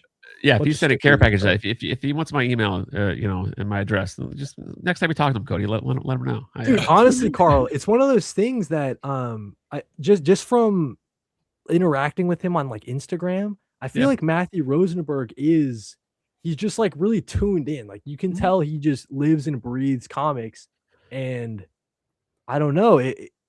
On the flip side, like it really does stink that maybe these comic creators have to also market themselves as hard as they do to find success, right? Like it kind of does stink that, you can't just write great comics. You also have to put out, cool looking, flashy Instagram reels and stuff like that. And it's like, dang. But Matthew Rosenberg, he's part of the community for sure, and he will interact with fans and answer questions and everything like that. And that's the thing about like putting like the content stuff out, like he sees the passion, and really this stuff is like especially this type of independent stuff, they're passion projects. So when if them as a creator sees somebody talking, reacting to it in such a positive manner, that's got to feel great. Like if they're human beings too. Like you see somebody vibing with the stuff you're putting out there, then you want to kind of like, say, hey, thanks, man. I really appreciate that. And you love seeing that. So, yeah.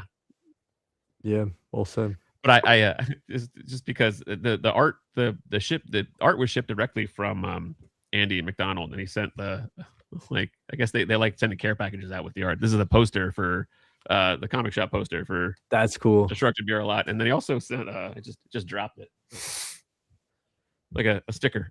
So Nice. I it's think cool. I could be wrong on something with the logo. So like the logo that you just held up, I read somewhere that like it originally was this to kind of match like the Constitution, Declaration of Independence kind of typescript, but they had to change it into, I believe, the logo that you had just showed because like there was some issues in like legibility. With which I find interesting. Which is interesting, actually, because I like to see like with what people say about comics and stuff, but I've heard it mispronounced a couple times, so I don't know if maybe they were reading it off of the Ashcan edition or but yeah, but there's it's really cool. That's a really cool book that we're only one issue in, but it's it's the first. I'm trying to think if this is a true statement or not, but it's one of the books that after an issue 1 that I've this year that I've really been like, oh wow, I was grabbed by that world. It's like an easy sell because it's Abraham Lincoln. Everyone kind of has who Abraham Lincoln is. You have this, it's like, oh well, okay, like you instantly have a connection to that character that it just works. It worked. That's sure one of the questions I would want to ask Matthew Rosenberg. Why Abe? Yeah. Why Abe? Like I think I know why, right? Like I think if you were to just gut check like best president or whatever, like I'm sure most people that even if you're not so up to date on like American history, you probably there's like a handful of presidents, right? Like, yeah. So, but yeah, I find it, but also I think just so iconic, right? I mean, just like with the hat, right? Like you don't have to question who that is. That's Abe, man, with the hat. Everybody knows. Like, visually speaking, especially since it's a futuristic world where robots have taken over, and then you take a president that has an iconic, old fashioned look with like the top hat and like all this stuff. So it's the juxtaposition of the crazy futuristic robots and then Abe, who's so I think that works too. It's like a fish out of water kind of thing. But yeah, it is funny in that series, just like all the other robots walking around that just giving them all sorts of grief. Like, dude, you're a dumbass, you're an idiot. It starts out, they're just like the first page is that splash page, and the word balloon says, "I hate this effing guy." Like I just it's just, and it's the robots, they just come and attack him and just like make fun of him. But yeah, love that book. Who knows where we're going to at the end of issue 1, right? Just setting us up for just a crazy journey, I'm sure. And that's what I if you just read issue 1, you're gonna think like, what because it is there are I want to call it one note, but they kind of harp on the same kind of thing where it's Abe is interacting with different types of robots, and I think it works for me because you see the different types of robots that exist in this world. There's a bus character, is like a city bus that is a fully automated animatronic, like just can talk, and it has like personality. So I think it works because you see him like there's that breakfast robot that he's on the bus. So he interacts with different types of robots, and it's him kind of questioning things as he goes along. So if you're the person who really needs to be sold on an idea or a lot of action, a lot of like whatever, I'm glad that they didn't throw everything at us in the first issue. It worked for me as far as just getting into this world. So I think it's going to be I think this will be successful and popular, but I think it will be more so as time goes on. Yeah, well said. That's one to keep an eye out for sure. Yeah. So four kids walk into a bank. Yeah, I agree with that. Love that one. Yeah, that was my first. I just bought it just based on the title. Just getting into comics, and that might have been. I can't remember if I read that or What's the Furthest Place from Here. But yeah, Matthew Rosenberg and Tyler Boss, obviously his longtime partner. Tyler Boss is just killing it too.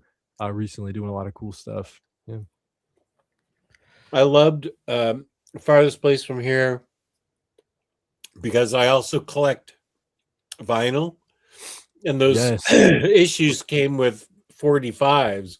Yeah, that was cool. It's like knowing Yeah. your audience. Yeah.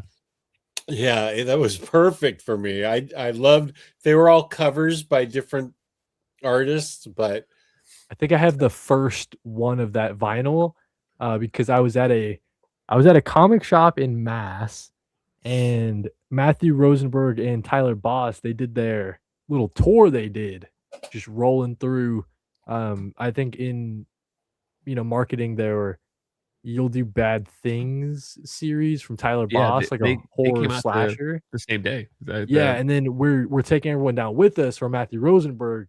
They went on like a cross country tour, I guess, just to a bunch of comic shops to promote it. Yeah. And they had stopped on this shop in Mass, and I had gone after the fact and found their what Jess is talking about, the deluxe vinyl. I think I have the first one. I think it has Joshua Hickson artwork on it or something like that. And it's got like a song from like Joyce Manor, I think. And it's signed as well. That's why I picked it up. But yeah, those were cool little vinyls coming out. I as love well. like comics with soundtracks and yeah. There, Joyce Manor. There you go. Nice.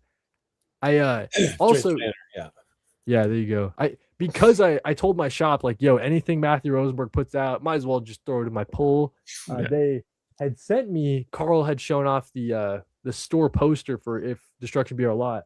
I have the store poster for We're Taking Everyone Down With Us, also Matthew Rosenberg signed, which I was pretty cool. appreciative of. Yeah. So. I love that book. That series. Like I'm excited to like wait, see if I can show I do the posters on the ceiling. Yo.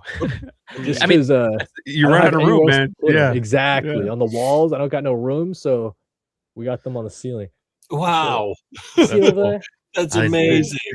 I see the Deviant. That's a good series. I think another underrated kind of series that I don't think Deviant's sick, dude. Deviant's cool. That's the Joshua Hickson art there. And Kelly Thompson, Nicole, got some Jeff Lemire, Ed Brubaker. Yeah. Really hard to put stuff up there. It makes your arms tired. Yeah, how about in your neck? Yeah. Oh man, absolutely, Jess. The neck for sure. Yep. The Deviant is another one they're doing the deluxe edition. I think it's a hard. I'm not sure what size. I think it's that one of those, like, oversized. I would probably imagine, just because James Tynion the Fourth's other deluxe editions are the traditional Image deluxe format and cut, probably that kind of boxier side. I would imagine, just because I'm looking at Department of Truth and that's Razor Blades as well, is also the same format. So I would imagine it to be. It says the Deviant Deluxe Edition hardcover for $50 cover price. So okay, that's a cool story, man. If you're looking for a horror slasher, but one that takes place around the Christmas time, so totally kind of a different. I setting really like, and that was one that kind of suffered from some delays along the way as well, a little bit.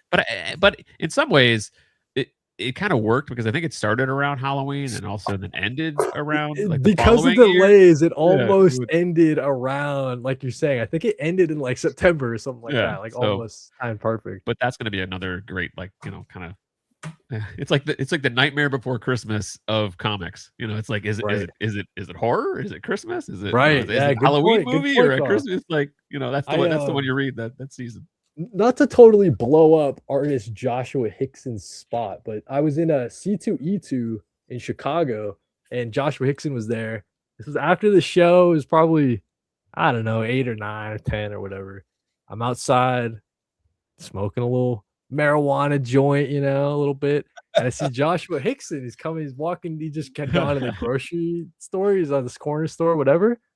We just strike up a conversation. He had remembered me because I met him earlier in the con. So before you know it, I'm smoking a joint with superstar artist Joshua Hickson on the side of the road. It's nice. Fun things happen outside of cons, So, and not to blow up Omar's spot, but I like telling this story because I don't think Omar will ever see this, right? Same event, C2E2 in Chicago. Omar and I, a couple other people. It's probably about, I don't know, 3 a.m. outside of this bar. Me and Omar are leaving, the circle's outside. Me and Omar, what's going on with this circle? We join the circle. They're passing around a joint. Next thing I know, Omar and I are sharing a doobie. The things that happen at cons, man. Yeah, so maybe I don't maybe Omar doesn't want that out in the world, but there you go, a little exclusive story. It's Just too for you late guys now. The on Hot damage is done. Singles. We need to Yeah. move forward. That's and now that's where I think Omar was like, oh dude, this Kody guy is pretty cool. So I love stories like that. I think he's fine with that. I gotta go Yeah. to more cons are so Chicago in particular. I don't know if you guys make it out to C2E2 ever, but that one's a lot of fun. Yeah. I'm usually on the East Coast. Usually Baltimore is Coast. my go-to show. Gotcha. Oh, yeah. It's like right level of, it's like not as crazy as New York, because I'm just outside of Philadelphia, and I could go to New York pretty easily, but it's too much. I mean, there's definitely good reason to go, but I don't know. I can't really. Especially I like being a fan of original art.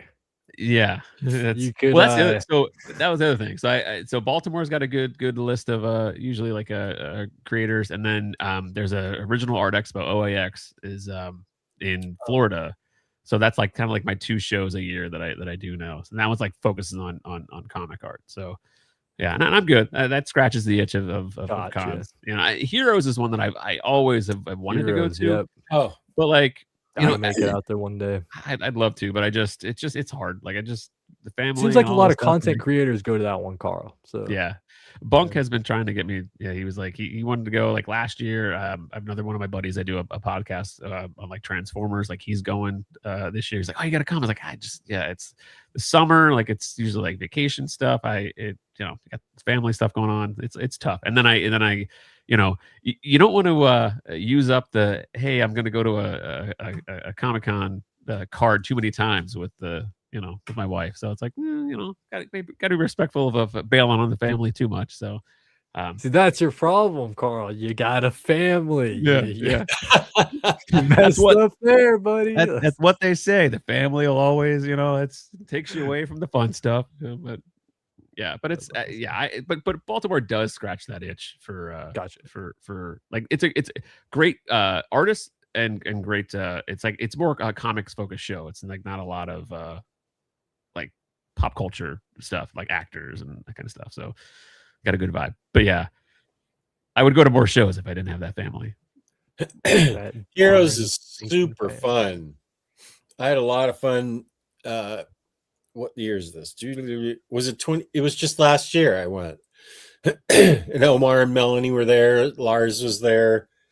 And it was just a lot of fun.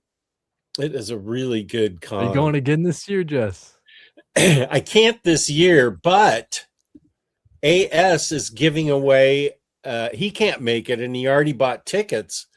So I'm going to try to, and he wants to give it away on this channel. So I feel like next Saturday, I'm not sure what time yet.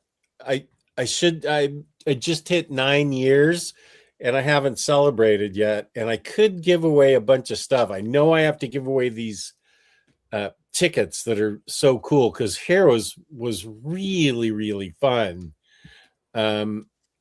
So maybe next Saturday I'll give away AS will give away his Heroes Con tickets. I have tons of books I need to give away, so that'll be my 9-year anniversary. Nice. 9 years. I know Near Mint Condition just hit 10 years, I believe. Right, yeah. There you go. It's pretty amazing. Yeah, congrats to you both. That's real cool. Thank What was you. your first video, Jess? Do you remember way back in the day? I know I did a test video. Oh, Sean of Comic Pals is going this year. Whoop. Yeah, I know. I have that Conan Volume 7 to give away. I did a test video. I don't remember. James, what can you tell me what the first video I did was after the test? I did a test just like, hey, it's Omnidog. I made a channel. Peace and love. That's right, because you were known in the community prior to in some other. Okay, right on the Gotcha, Facebook gotcha. on the Facebook group. Riley's omnibus collector. Oh yeah, there's There it my is. testament right there. Yeah, that's where I became Omnidog, on that collected edition group, and that was a lot of fun. I was a member there for years. It was a lot of fun. Oh, is this this is the first one. Omnidog's about 10 days of comic books haul. I do not remember making that. 2 videos in one day. Man, What a beast. cranking out the From the start. I don't remember that one. I'm gonna have to watch that one. I think it wasn't very long after that I did my diatribe on the Neil Adams Batman omnibus, and that thing has had legs. I think somebody told me that if you Google the Neil Young, if you Google Neil Adams Batman omnibus, I think I pop up like the video pops up like around 3 or 4, Nice. which I think is funny. It's You got good SEO, search engine optimization. Yes, nice. whoa, I should write that down. Whoop. Creating expectations you would never keep again. Just 2 a day. Nice. This is what you get used to from me. Never again. Just as this is my 3rd video, Racer. My Funko box rant is legendary. Was that the Wonder Woman one where they sent me like socks, Wonder Woman socks for a newborn baby instead of like an adult? Yeah, I ranted hard on that box. I was upset. I see James is linking your root beer reviews. Well, just like, yeah, I knew not to put hate in there. Yeah, I made sure I didn't put that in no there. hate. Okay, that's interesting. It was strong dislike. Yeah. Yeah, I was upset with the socks. You're right, Razor. They didn't fit anybody. They didn't even fit my daughter 10 years ago. That was ridiculous. My Funko box rant. That's funny. Take it to the internet. Yeah. Oh man. So what first of all, this has been a great show. Both of you guys have such passion and enthusiasm. As a viewer wrote about Kody's enthusiasm, you guys have been great having the conversation about not only collecting art, but your favorite creators, all the books that have come out. You've nailed every single one that from Absolute Batman's misprint at the very beginning to the first, what is it? The book you just talked about with the if destruction be a lot. It's a mouthful, yeah. And every single one in between, it was just such a great conversation. I'm not trying to, well, I guess I have about 10 more minutes, but yeah, I wanted to make sure you guys didn't think I'm cutting you off at all. No, I'm so pleased with how you guys just communicated together. There was like a like what am I trying to think? Not symbiosis, but simpatico, simpatico. Yeah, that the word, like just kind of like yeah. It was a good conversation, right. Man. Yeah, I thoroughly enjoyed that for sure. No, and it's I found it to be a little like extra interesting, just vibing so well with Carl. It's the first time. I don't know if viewers know this. It's the first time I've never Carl, and I'm vibing with him pretty hard. So yeah, right on. Yeah, you guys were vibing really hard. It was great.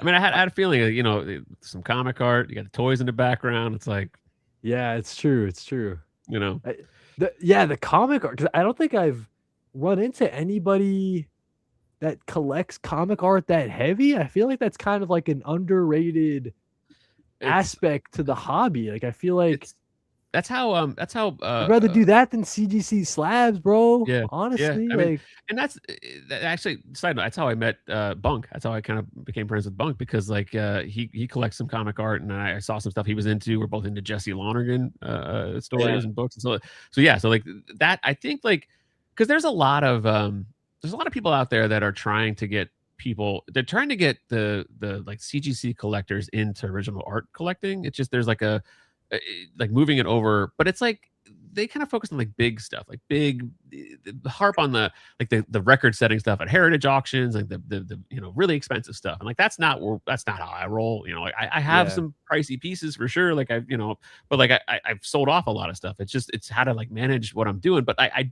do think there are comic art is not as scary as people think it is. I mean, it's dangerous because you get hooked on it. That's for sure. But it's not as, in like this type of audience who are used to dropping money on books, and it just that you can think about it differently, and you can kind of dabble in comic art and not get too crazy. But yeah, I mean, again, you could go crazy. That's just be prepared. I find it so fascinating, Carl, because it truly is like, you look at the CGC guys, they're going for stuff that's, 1 of 1 or whatever. Comic art is truly 1 of 1, right? So you'd think that people who have that mindset would kind of be more all over it in a way. If you love the comic art speaks more to me about the love of it, because I don't understand. I have some CGC slabs, but it's because it's like I've also have the cover art. But like that, you get more of a connection to the original art than you would by collecting the slabbed comic. Because it's not the love of the thing. I mean, it's the value of the thing. Like a first appearance. Yeah, within the pages of which is fine. Like that's I don't want to I don't want to yuck anybody's yum as far as how you collect. Do what you want. Like that's fine. It's just I've found that over time, like especially with like other like toys and stuff, like I would much rather have less of this and more of the art, because like you appreciate the story and the art and how it's created. And I've had conversations with creators and it just, I don't want to say like friendships that I've just have talked to people because I value what they do and their work that they do. So it's fun. Like that to me is a much more rewarding way to interact with the hobby. So yeah, it's something that, to your point, very, very wary of getting into in a heavier way. I guess the other thing too is where the hell to put all this comic art that I would get. Do I put it on the ceilings? That's why. Yeah, that's the other thing. I mean, because a true problem of comic art is, do I frame the comic art, or do I use the money to professionally frame it and take that money and buy more comic art? Like that's it. Just Yeah, So I noticed as you were pulling them out, it didn't seem like you got a lot of stuff I have is in portfolios. I have some Gotcha. stuff framed, but like it's hard. And again, like where are you going to put all of it? I don't want, like, this is like the room of the house where like everything's in here, and I don't really want it to bleed out too much. I have like another I have art in the house, but like this is where the collection lives, and I don't want it to really like take over the house. But I mean, you don't want it to, or you're not allowed to. I mean, I know what you mean, though. I know what you mean. Yeah. I think you know the answer to that question. I keep it contained in this room. Yeah, you want to be respectful of the my wife, and then it's like, there's some things that I think she would appreciate. Like there's a Jared Cullum page from Kody that I really like, and I just got that at OAX. So that could live somewhere in the house, because like the kids would like that, and so that's a little more friendly. But other things like you just can't. I can't. Tell me the wife's not appreciating the Hayden Sherman panel layouts. They're so swirly and eye catching, and you got Alfred right there. She's like, I'm glad you like that. Yeah, like, yeah. I'm happy you're happy. It was like, I'll take that. So. Yeah, that was an amazing poll, that Batman and that Bruce Wayne and Alfred page. That's cool. Honestly, Carl, that might have my absolute Wonder Woman beat. That's sick. That's the Batmobile in the background. I love it. But the thing is, Sick. it was a page that was less expensive because it didn't have the bat tax of him being in costume. But Yeah.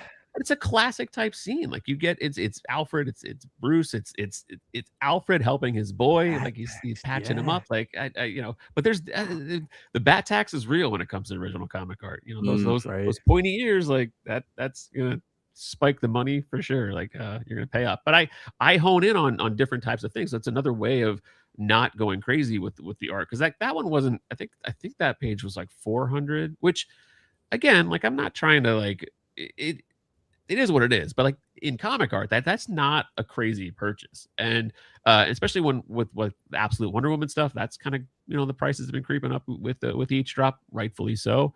But yeah, there's still ways to get great art, but not go crazy and go after like the big splashier stuff. So that's what I'm trying to do. I don't think that the Batman Alfred beats out your Absolute Wonder Woman. I love that. Yeah. I think they're both great for different reasons. Right. You've got that splash page, and it's amazing from Absolute Wonder Woman. And Carl has that. The reason I really like the Alfred and Batman one is because I just read the book earlier this week, like maybe last Sunday. And so I remember that scene really well. But you both got Hayden Sherman original art, which I think is amazing. Yeah, Sherman is doing some amazing stuff. Like the paneling, like I love it. And that's yeah, I could go on for I always like to say, like, Hayden Sherman's got at the protractor and the compass, just doing all the geometry and stuff like that. It's also why I love like Jesse Lonergan. Like I harped on Drome, which was recently nominated for 3 Eisners, by the way. Right. But like the same way, like the way he approaches the like panel layout as a mathematical, there's a grid, and there's geometry involved, and everything fits into that 35 panel grid, but then broken up in different sizes and whatever. But like I could go on and on about Jesse Lonergan's work as well. Because once you see stuff like that, and then you go to your typical everyday comic, and you're flipping through, maybe it's a big 2 thing, maybe it's not eye-catching, it's not as dynamic, right? It really does change the way you look at comics, like reading a Hayden Sherman thing. Or it's just an example of what comics can be that we haven't seen in a long time. And like especially with like Sherman, like there's a couple like I think it was like the Absolute Batman Wonder Woman crossover where it's like diving down, like Batman was diving down through the city, and then the panels kind of showed like the progress of that shot while keeping the main establishing double page spread. But it's just brilliant. Like it just like that crazy good. So yeah, I know we're coming up to the 2-hour mark, so I don't want to go too crazy. I could Hayden Sherman all day though, Carl. I'm gonna tease you really quick, Jess, with one other book that now this is a book that I don't think a lot of people have been talking about, but when I read it, I was like, this would be a great book to talk about on one of these shows, because it is written by Daniel Ziegler, and the art is Nick Cagnetti, and it's Spirit of the Shadows. It's by Oni Press. What? So Oni, okay. Oni's got some good stuff. So this is a book where it's this fiddler character who was here. Actually, hold on. It's got the best of what romance comics are. Mixed in with like there's like Kirby type stuff, and like there's like all red kind of flavors, and almost like a Javier Rodriguez almost too. Yep, the colors are amazing. Yeah, but it's this guy who is like he's killed, he's murdered, but then he wakes up in this kind of like purgatory type world as this character, and it's him trying to get back to his love and try to like avenge whoever murdered him. And it feels stunning like artwork there. It's beautiful stuff. It has a vibe of like a soap opera, because there's relationships involved and double crossing, and like there's just, but I thought of you, Jess, when I was reading this, because it has like that like like Doctor Strange kind of vibes, and the mystical and the energy. Like he was a fiddler or a violin player, but yeah. Did you like this kind of read stuff. whatever his thing was called? Doctor Strange, like Fall Sunrise or something like that. I Oh. didn't read it, but yeah, That was Trad the- Moore, I think, was on Yeah, the yeah. art. That's super trippy. Almost yeah. looks like that. Yeah, just Yeah. But I think this is the 5-issue miniseries. I can't remember if I don't know if all 5 are out, or I know I have like 4 here. But like yeah, I'll let you know once it's like it might be. I don't know. I forget if it was done or not. But I really enjoyed this random. It's like it's a good book. Like it was this cover that I saw it on the shelf. I was like, what is that? And I'm gonna go read it because it looked great. And So it was a blind buy, and you scored with it. it was a lot of fun, and I'm looking forward to, because I'm not the best at remembering everything month to month. I will say that, and it depends if I read something if like late at night and I'm tired. Like I'm not always the best. But I know as I'm reading it, I'm enjoying the vibe of this book, and I really love once I get the collected edition to sit down and read the whole thing, and I know I'll get a lot more out of it. But I know there's things that I've missed as I read it, but it's just the reading experience is super fun. So almost another one almost yes. thinking like Javier Rodriguez when you were flipping through. Yeah, and It's Absolute Martian Manhunter number Oh, 11 that came out this past Wednesday. I mean, just like this here with the eyes. Yeah. I love stuff like that. Javier Rodriguez always doing stuff like that. That's really like cool. the vivid colors, and yeah. I saw and I wish I had it like screenshotted on my phone, but it was Javier Rodriguez showing his process, and he was showing that he does like his thumbnailing, right? So like the before the art even looks like this. That's an ad. That's an ad. Before the art looks like this or whatever, where it's tiny. It's like a little tiny thumbnail. Javier Rodriguez is still mapping out his colors. So it's like he's still he's thinking in the process of like rough draft. Exactly, Carl. He's thinking about how the colors are going to end up looking on the final product.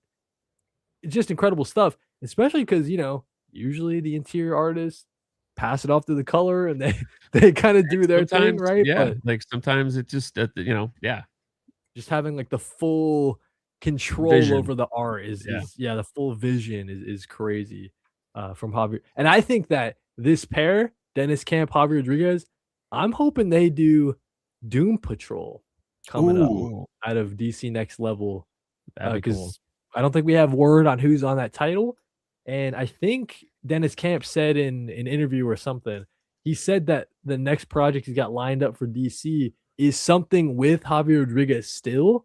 So we know Martian Manhunter's ending. I'm expecting them to be pairing up for Doom Patrol. I think that would fit. That would be really cool.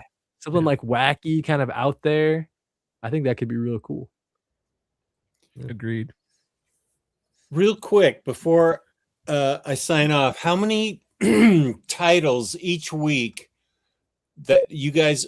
How many titles each week do you pull, and are you able to read all of them, or do you have some backup happening? For me, like I don't. It's probably I don't know. It varies because like really I kind of I try to focus on like number 1 type stuff and like miniseries. So I don't have like a big I don't have a lot of books that are ongoing series. Gotcha. Like Red Coat's one of them. There are some there, but I do kind of tend to gravitate more towards the miniseries. So it varies depending on what's going on. But but it comes in waves, right, Carl? Yeah. But like probably like 10. Like I don't know, it's probably it's less than 10. But I typically would find that a week. But sometimes it's like 5 or 6. But that's like it varies essentially. But I do like last week I'm not caught up because I didn't read like Bleeding Hearts number 4 and I didn't read some of the things that came out. But it's just like it's a busy week. So but yeah, I do try to stay as current as I can. So for me, I'm probably right around there, like Carl, like probably averaging. Probably like 9, you know what I mean? Because some are less, some are a little more, but yeah, like around that 9 or 10 range. And I know that's some people look at me like I got like 3 heads, like that's a lot of money to be spending, and I agree. I mean, it's an expensive hobby. I think for me, I also I cover single issues weekly, So I'm kind of in a rhythm where, I'll read after Wednesday, maybe on that Thursday, I'll read like 2, 3, 4, read the rest the next day, right? So I'm in a pretty good rhythm, being up to date and caught up with everything. Mostly because I cover it, every Monday on the channel and like a live stream. I do comic book reviews for the week previous. So for that reason, I've been pretty up to date, which I've been lucky. Ask me 2 years ago, there'd be some series that I'm 3 months behind, and then at that point, you're facing like that question: do I drop the series? You catch up? But Yeah, that's usually an indication for me. Like if I'm right. not if I'm not gravitating towards like wanting to make the time to read it, then I'm like, okay, that that's my answer. So For me, it's at that point where instead of oh, this series is building up, maybe I should drop it. It's almost like when I come home on Wednesday, and if a series is on the bottom of the stack, like consistently, it's like that's kind of like a tell to me that, oh, maybe I'm giving like every issue like 3 out of 5 stars or 3.5 out of 5 stars, right? Something that maybe I don't need pick up in single issues. yeah, it's like So a yeah, habit buy. You're like, no, I've been reading it, so it's on the pull list. But it's always like exactly. when you drop a list or a book, you always get like one more issue. And sometimes like I pulled books off the list, and then that next issue, I'm like, oh man, they got That's me. how I felt Yeah. about this Iron Man that came out this past week. I was like, I think I'm gonna drop Iron Man. I think I told my shop like after issue 6, drop it for me. Issue 5 was actually pretty good, and kind of like, Like, oh dang man. it. Yeah. Yeah, Joshua So, Williamson. So there you go. yeah. Maybe Oh yeah. yeah. The Energon Universe stuff is stuff that I buy monthly, like the Transformers, GI Joe, and Void Rivals, which I What's your think is favorite really out of those, Carl? Because for me, it's been since it came out and since it started, it's been the GI Joe stuff. I think that stuff rips. But I'm curious, what's your favorite out of the energy? Kody. If we were vibing before, GI Joe. GI Joe. Yeah, Everyone it's says G.I. Joe. Transformers, but I'm Yeah. like, yo, guys, GI Joe, man.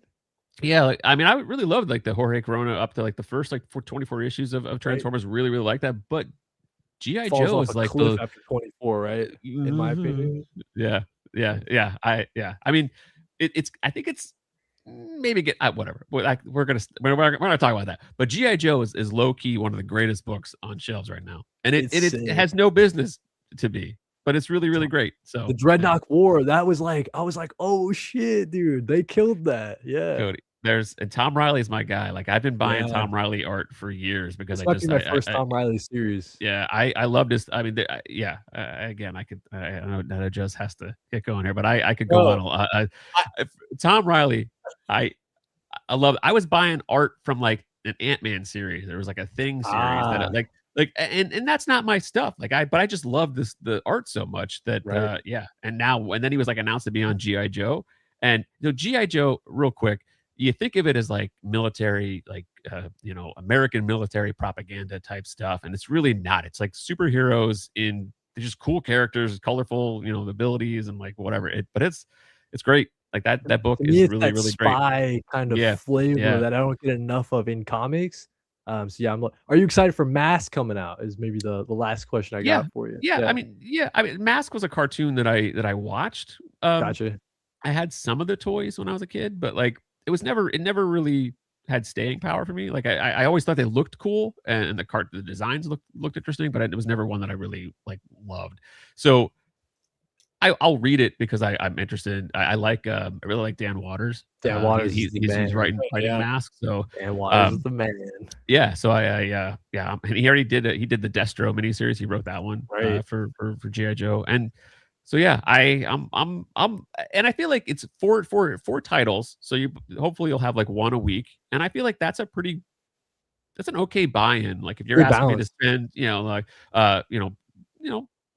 $4 a week to get everything the Energon universe has to offer, I think that's pretty great. So It's a good way yeah, to look at it. Yeah. And that's the same thing as appealing with like Ghost Machine. Like if you could buy the whatever the Ghost Machine book is out that week, and you're gonna get something that's really good. So yeah, Yeah. man, Cody, I could show you all the GI Joe art that I have from Tom Riley. Like, Oh man, that's sick, dude. that's what I've like really been buying a lot of because I love that art. so much. I don't have to get off yet. Why don't you? 16 issues a week, man, that's crazy, y'all. Yeah, no, we'll save it. Just I don't want to. We should. No, I mean There'll should be probably other wrap it up hot too. singles Yeah. in our area Yeah. for sure, right? It's not. Yeah. This is only Okay. episode 2, so I it's don't. very I want to. exciting I want to stuff. be the guy who's like, oh, just showing all this art, like like look what I have. Like Mask is an Image know. title. I know Safar was asking that. Yeah. It is out of Image. Yeah. I guess technically Skybound. Skybound. Yeah. Yeah. But yeah, it's next time. I'll show some art. But I do not to. But on my channel, like I've been doing, like I did unboxings for original art, and then I was also kind of reviewing some comics, and it was just getting like a lot to like the single issue comics like doing every week is it's just there wasn't really the time, and then unboxing art was getting kind of annoying because when it comes in, I want to open it up and look at it. So, but finding time to sit down and record a video, I had to wait to do an unboxing. I was like, I'm not doing this. You tell me you anymore. don't I have just wanna- like 3 boxes that you're supposed to unbox for the channel sitting on the side or right There out was- of frame, and you gotta. I mean, not to like whatever, but there was a time where like I had a backlog of packages that came in, Right. and I was like, well, I gotta film an unboxing, and I was like, I want to open it up and look at it. So anyway, yeah, that's so fair. I've been doing. Now I do like a couple issues a week that I talk about in a video, and then I'll show like a piece of comic art that usually like has something to do with maybe the comics that I like. I'll do when I talk about If Destruction Be Our Lot, which I haven't done a video on yet because that art actually just came in today. I just got that. Right. So I'll do that. I'll talk about the comic, and then I'll show the art because it's just like I like being that bridge of like comics and comic art because like you said, Kody, there's not a lot of people who are No, yeah, it's a good lane. there's a lot of art collectors who only buy older stuff, and they're like, new comics are garbage, and it's like you guys have no idea what you're talking about. So yeah, like I feel like there's and I want to be like to share that comic art is accessible. It's expensive. All of this is expensive. This whole whatever your hobby is, it's pricey. It's just where you want to kind of park that collection money. So I like showing that there are ways you can buy art and not have to spend. Yes, that is very true. So You know who this guy is that I Jewish do. Dragon is talking about? I do. Yeah, he so I've it's Ruben the Collector's channel. Like he does every Sunday night he does a stream where just talking about like whatever, like comic art stuff, like various topics. And every year there's a guy in the art community that they do an unboxing video right around on Christmas, and he like unboxes all of the art that he got in for the year. And it's like sometimes it's like 20, 30 packages, and it's like, Whoa. what? Like I don't know how it's amazing to watch. Like I'm glad that he does it because it's pretty fun to watch it. But I have remember like, oh, I don't remember buying this. That's so crazy. Like, I don't know how he does it. Like how can you like get that in and have this stack of I don't know. I'm glad he does, but I don't know how he does it. So Wow. yeah, yeah. That's all you can say. He's like, wow. So yeah. Samantha, thank you for saying hi. If you watch this on the replay, I think this is one of my best shows in a long time, and I don't say anything. Maybe that's why it was such a good show. I just shut up and let these guys go. It was great. I was gonna say, Jess, like just lately I've been making the rounds on everybody. Everybody wants to chat with Kody, I guess, right? Whatever. But I think that this honestly has been one of the better discussions that I've had lately. So yeah, thanks for having me on, Jess. It's been a lot of fun, and glad to meet you, Carl. And I'm sure I'll be running into you, someday. I'm sure, right? So yeah, we gotta sit panel down and sure. talk about some GI Joe art for sure. That's cool. Yeah. Yeah, I want you guys to talk me into buying GI Joe. I mean when it comes out in collected edition. So there are the some deluxe out already. Yeah. So there's a deluxe out. Okay, so it's real quick, tricky because the covers are always different. Yes. So they do. So leading up to GI, and this is where you're probably going to be like, never mind. I'm not gonna I'm not gonna do it. Yeah, because they did four miniseries leading up to GI Joe. They were character focused miniseries. There was a Duke miniseries, and that's the one that was written by Joshua Williamson, art by Tom Riley. There was a Cobra Commander miniseries, and that was also written by Joshua Williamson. Art was Andrea Milano. Yep. And then there was Destro, which is Dan Waters, and art by Andre Brisson, and Scarlet, which was Kelly Thompson. And Oh, that's right. Scarlet's badass. That was probably It my was favorite, good, honestly, out of the 4. but yeah, so they did deluxe editions. There was volume 1 collected Duke and Cobra Commander, and then volume 2 collected Destro and Scarlet. So then they're coming out with volume 1 now of G.I. Joe. They should have called it volume 3, right? Dude, because it's called Codename. It's called like Codename or some shit. Yeah, the first 2 books are Codename G.I. Joe Volume 1 and 2, and then the next one that's coming out is G.I. Joe Volume 1. And I'm like, you guys didn't make this easy. So, but then on top of that, Jess, like for Volume 1 and 2, there's 2 different versions of each. It'll have either Duke on it or it'll have Cobra Commander on it. So it's like you got to decide which one, like which route do you want to go down. All right, I got kind of like with the Transformers. They also have one with the Decepticons, one with the Autobots. Like, which route do you want to go down? Very frustrating, Carl. I don't know how you feel about it because I have to let me decide. We're going down this rabbit hole. So, I love it. That's right. Yeah, I'm trying to be talked into this. Volume 1 of Transformers, Danny Warren Johnson cover. This is the standard edition. This is like you find it anywhere. Then there was the direct market of Volume 1, which is the Starscream cover. Okay, so with Starscream, so same exact content. It's just different covers. So you got both. Yeah. So Volume Carl's 2 got both. I appreciate that. That's something that I would do too. Well, it gets worse. So this is Volume 2 with the Megatron. And is that the standard or this is the standard edition? Okay. And then this is the direct market edition of Book 2. So there's always an Autobot cover and a Decepticon cover. But here's where I'm gonna go off on Skybound because like this got me. I mean, it's no big deal, whatever, but it's annoying. So all right, so on the spines they have character like there's Optimus Prime on this one, right, and you've got Starscream on the other one. But then Volume 2. All right, so this is we'll do it this way. So dude, don't tell me, Carl. I'm about to be so mad right now. Here's the thing: Jorge Corona draws some really chunky looking robots, which I really like. I really responded to Jorge Corona's art, which that's another. I've got a portfolio of Energon Universe art. But anyway, so Jorge Corona is my guy. I actually prefer. This is a bold statement, but I actually really like the Jorge Corona art more than Danny Warren Johnson, and I love Danny Warren Johnson. Don't get me wrong. I just feel like this kind of leaned into a little bit more an animated style that I just responded to. Love DWJ. Don't Anyway, so they've got Megatron on the spine here, but he's so bulky that like he's tiny because like he's smaller than Optimus Prime because he's such a chunky looking robot. But on the shelf, they're just tinier characters. So the same thing with like the Ultra Magnus. Like I don't like how. Yeah, I see what you mean. It's a different style altogether. But it's I thought you were about they're to just say no. They still line up and everything's fine. It's just because they're so wide. They would have if they were the same size as the Volume 1 characters. That I think they would be like wrapped around the spine, and that's probably an issue. So I don't know, maybe but I saw that the and I was middle like, thing would just get Daniel Warren Johnson to do like all a of them. version that fits on the spine. Yeah, I thought you were about to say, Carl, that like the alternate version had like the Megatron, like the Autobot one had the Megatron on the spine. I was about to lose my mind. Okay. Yeah.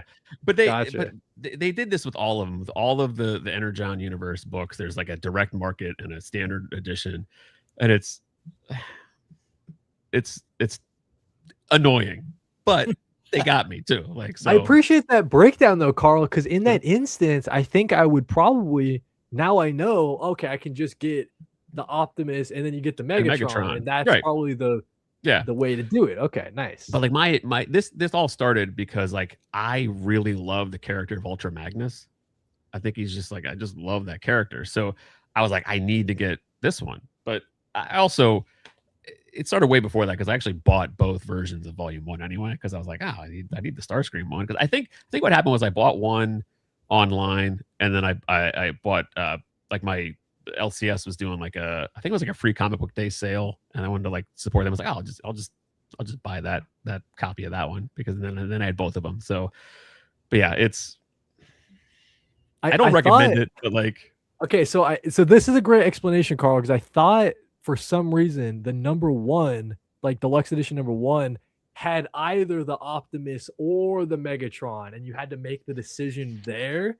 So that's where I was like, oh man, they really did that to us. But you, I mean, you would have so you like your comic store can obviously buy the standard edition too. So you will have both versions at the shop, but they have access to the direct market edition. So I'm not a double dipper like Carl though. But you just love it. So it makes sense. I don't know who I am anymore. Like that's not, because like I also have the trade paperbacks, like, and each of those have a variance, but I don't have, I'm not crazy. I don't have, right. But he's not insane. Yeah, I'm not insane. But I do have all of the trade paperbacks as well, because I like, because the trade paperbacks come out before the deluxe edition stuff, and I like reading them. I like having the collected editions there to read, because it's just, they're more accessible than the comics. So yeah, anyway, so now I have a full set of the trade paperbacks and a full set of the deluxe editions. But the singles, or no? And the singles, right? Okay. And the singles, yeah. I didn't start. I don't have all the Void Rivals. I started later on Void Rivals, thinking like, oh, I'll just get that in a collected edition. But once I started reading, I was like, I enjoy this too. But yeah, this is the point where Jess will be like, you know what, I'm ready to go, because you guys are talking about Transformers and like, I don't know, like, no, I'm good. The thing is, I tried reading Transformers when it first came out. Daniel Warren Johnson, like that. Yeah, and that's not something I grew up on. That was 30 years after. Yeah. I was probably that age for it, and I couldn't tell. I've even watched a video on it and written and stuff written down. But I still couldn't tell who the Autobots were and who the Decepticons were. I'm like, these guys look all the same to me. I can't differentiate between them. And I'm sure that the Transformers books are really cool. Nice. It was nice art, and I'm sure it's well written.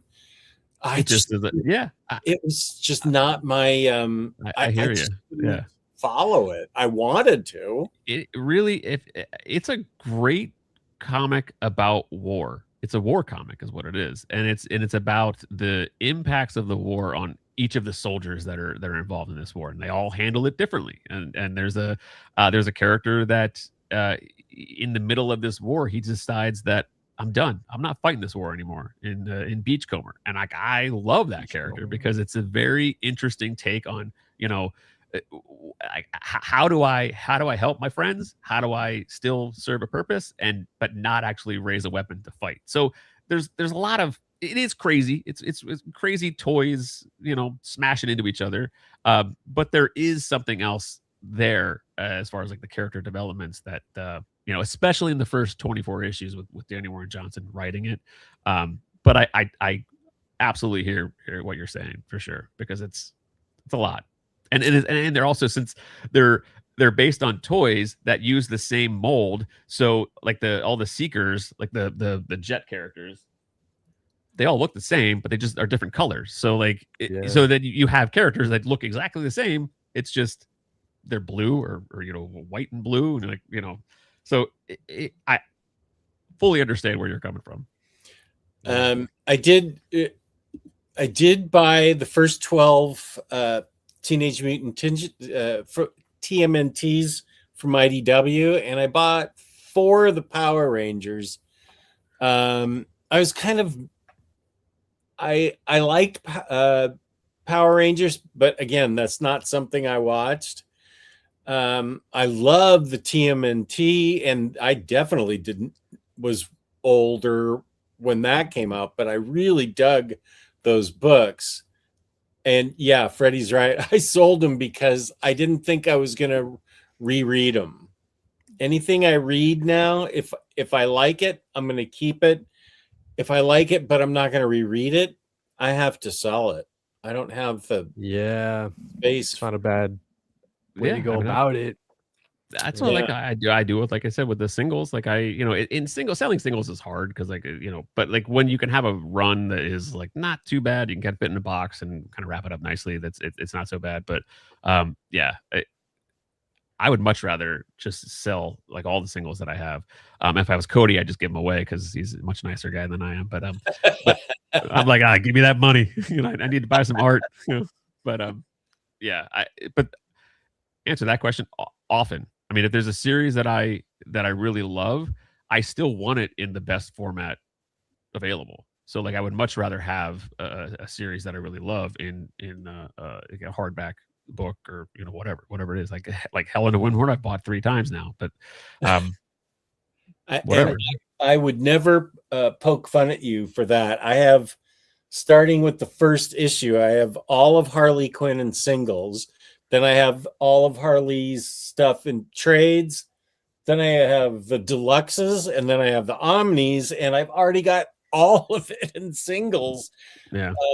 But I don't know. That's the one character I'm insane about.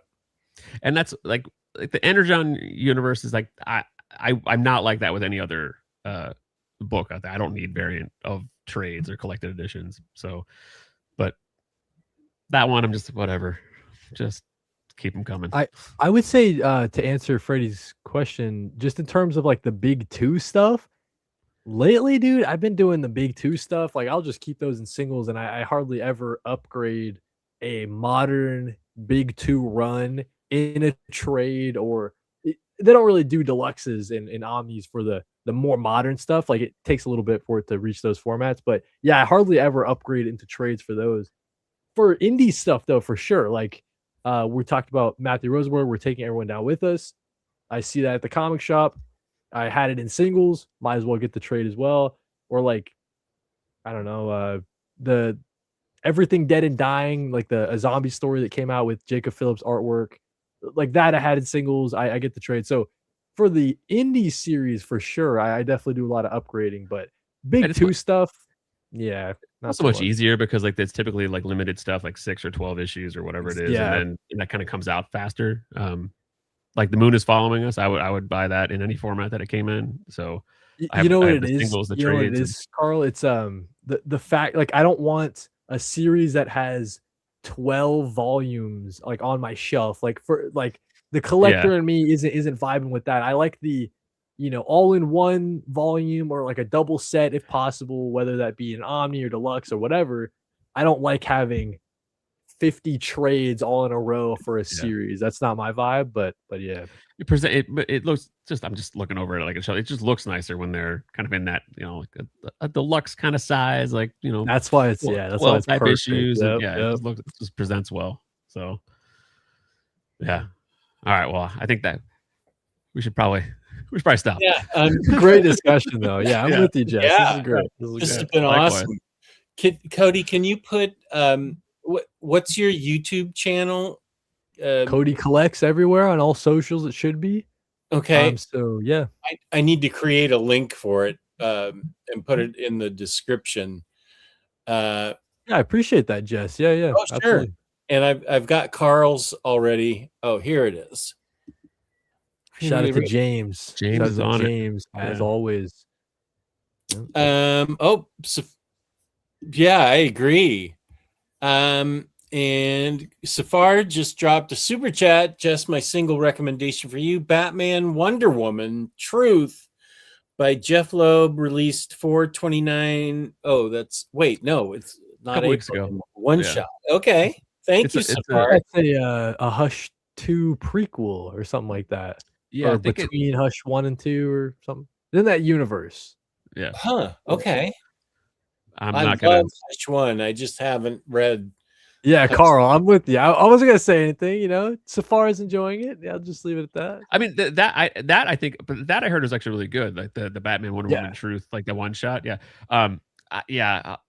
Hush 2 was. It was not good. Yeah, that's what I heard. I really like the first Hush. Me too. Art. I really like the art in Hush too. It's just Oh, it has Harley too. Nice. I'm definitely getting it then. and also I never like really love being like super negative about stuff. Like it's just if I'm not enjoying it, I'll just stop. You know, I won't like trash something on the site or on my channel. Like I will be honest. Like if I read something and I'm not really like vibing with it, I'll say like because I read a couple issues of Hush 2 and I was like, you know, this is not for me. And that's okay to say that. But like, Yeah, it's that was one that I was really like hyped for, but I was let down for sure. I save all my trash talk for guest appearances, like early trash on Marvel. I just laid it all out. I aired all my grievances on the guest appearances. So there you go. I appreciate it. That works. Yeah. Yeah, it's awesome. Viewers love it too. I'm going to put in the description box links to Carl's channel and Kody's channel. Peace and love. I will be on Omni Bros Monday with Gio and Tuesday afternoon with Riley. Let's see. Peace and love, blah, blah, blah. What the world's ending, whatever, so and so. I think that's it. Do you guys have anything you want to talk about? When you're appearing next on your channels? Carl go first. Yeah. I've been working on. I have a little like Transformers thing I was working on just to talk about. Since like those deluxe books came out, and I show some Jorge Corona art that I have. And then I'll probably do another one at the week after with talking about If Destruction Be Our Lot. But you've already seen that art, so you know you can skip that one. That's fine. No, that's cool. Everybody check that out when Carl puts that out. That's cool.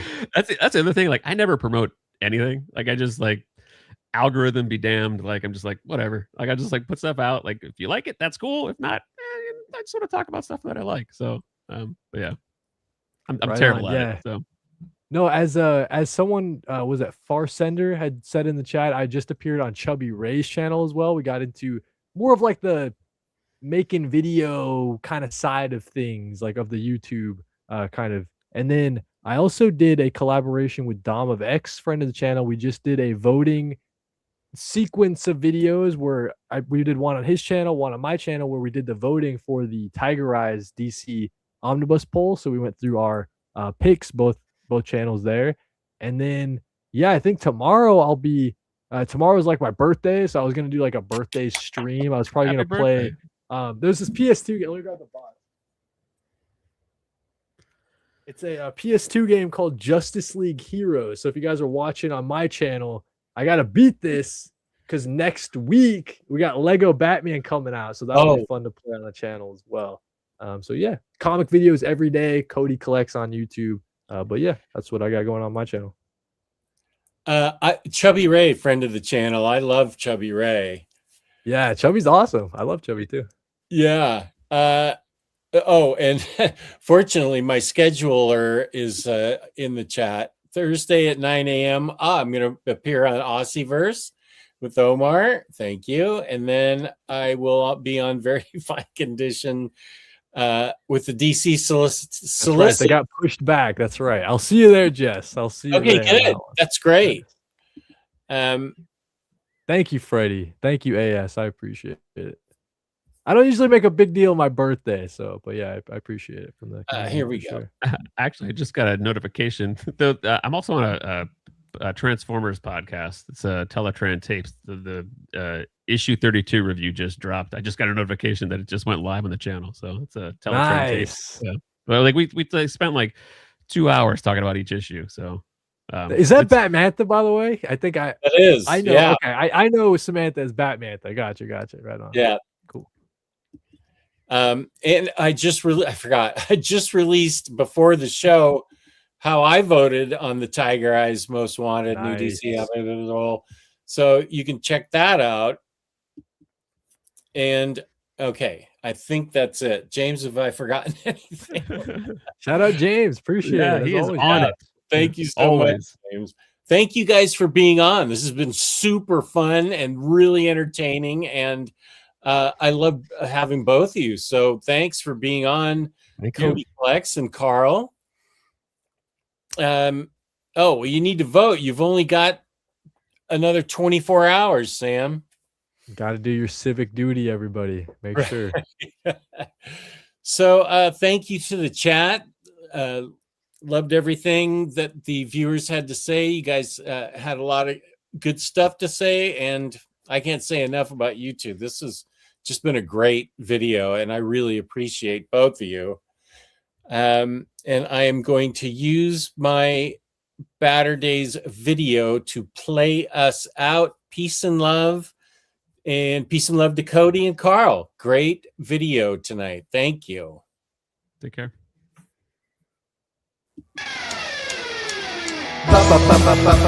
Batter Days. Batter Days. Batter Days. Omnidog in the miniature of comics. Talk forever, get right your ergonomics. Taking questions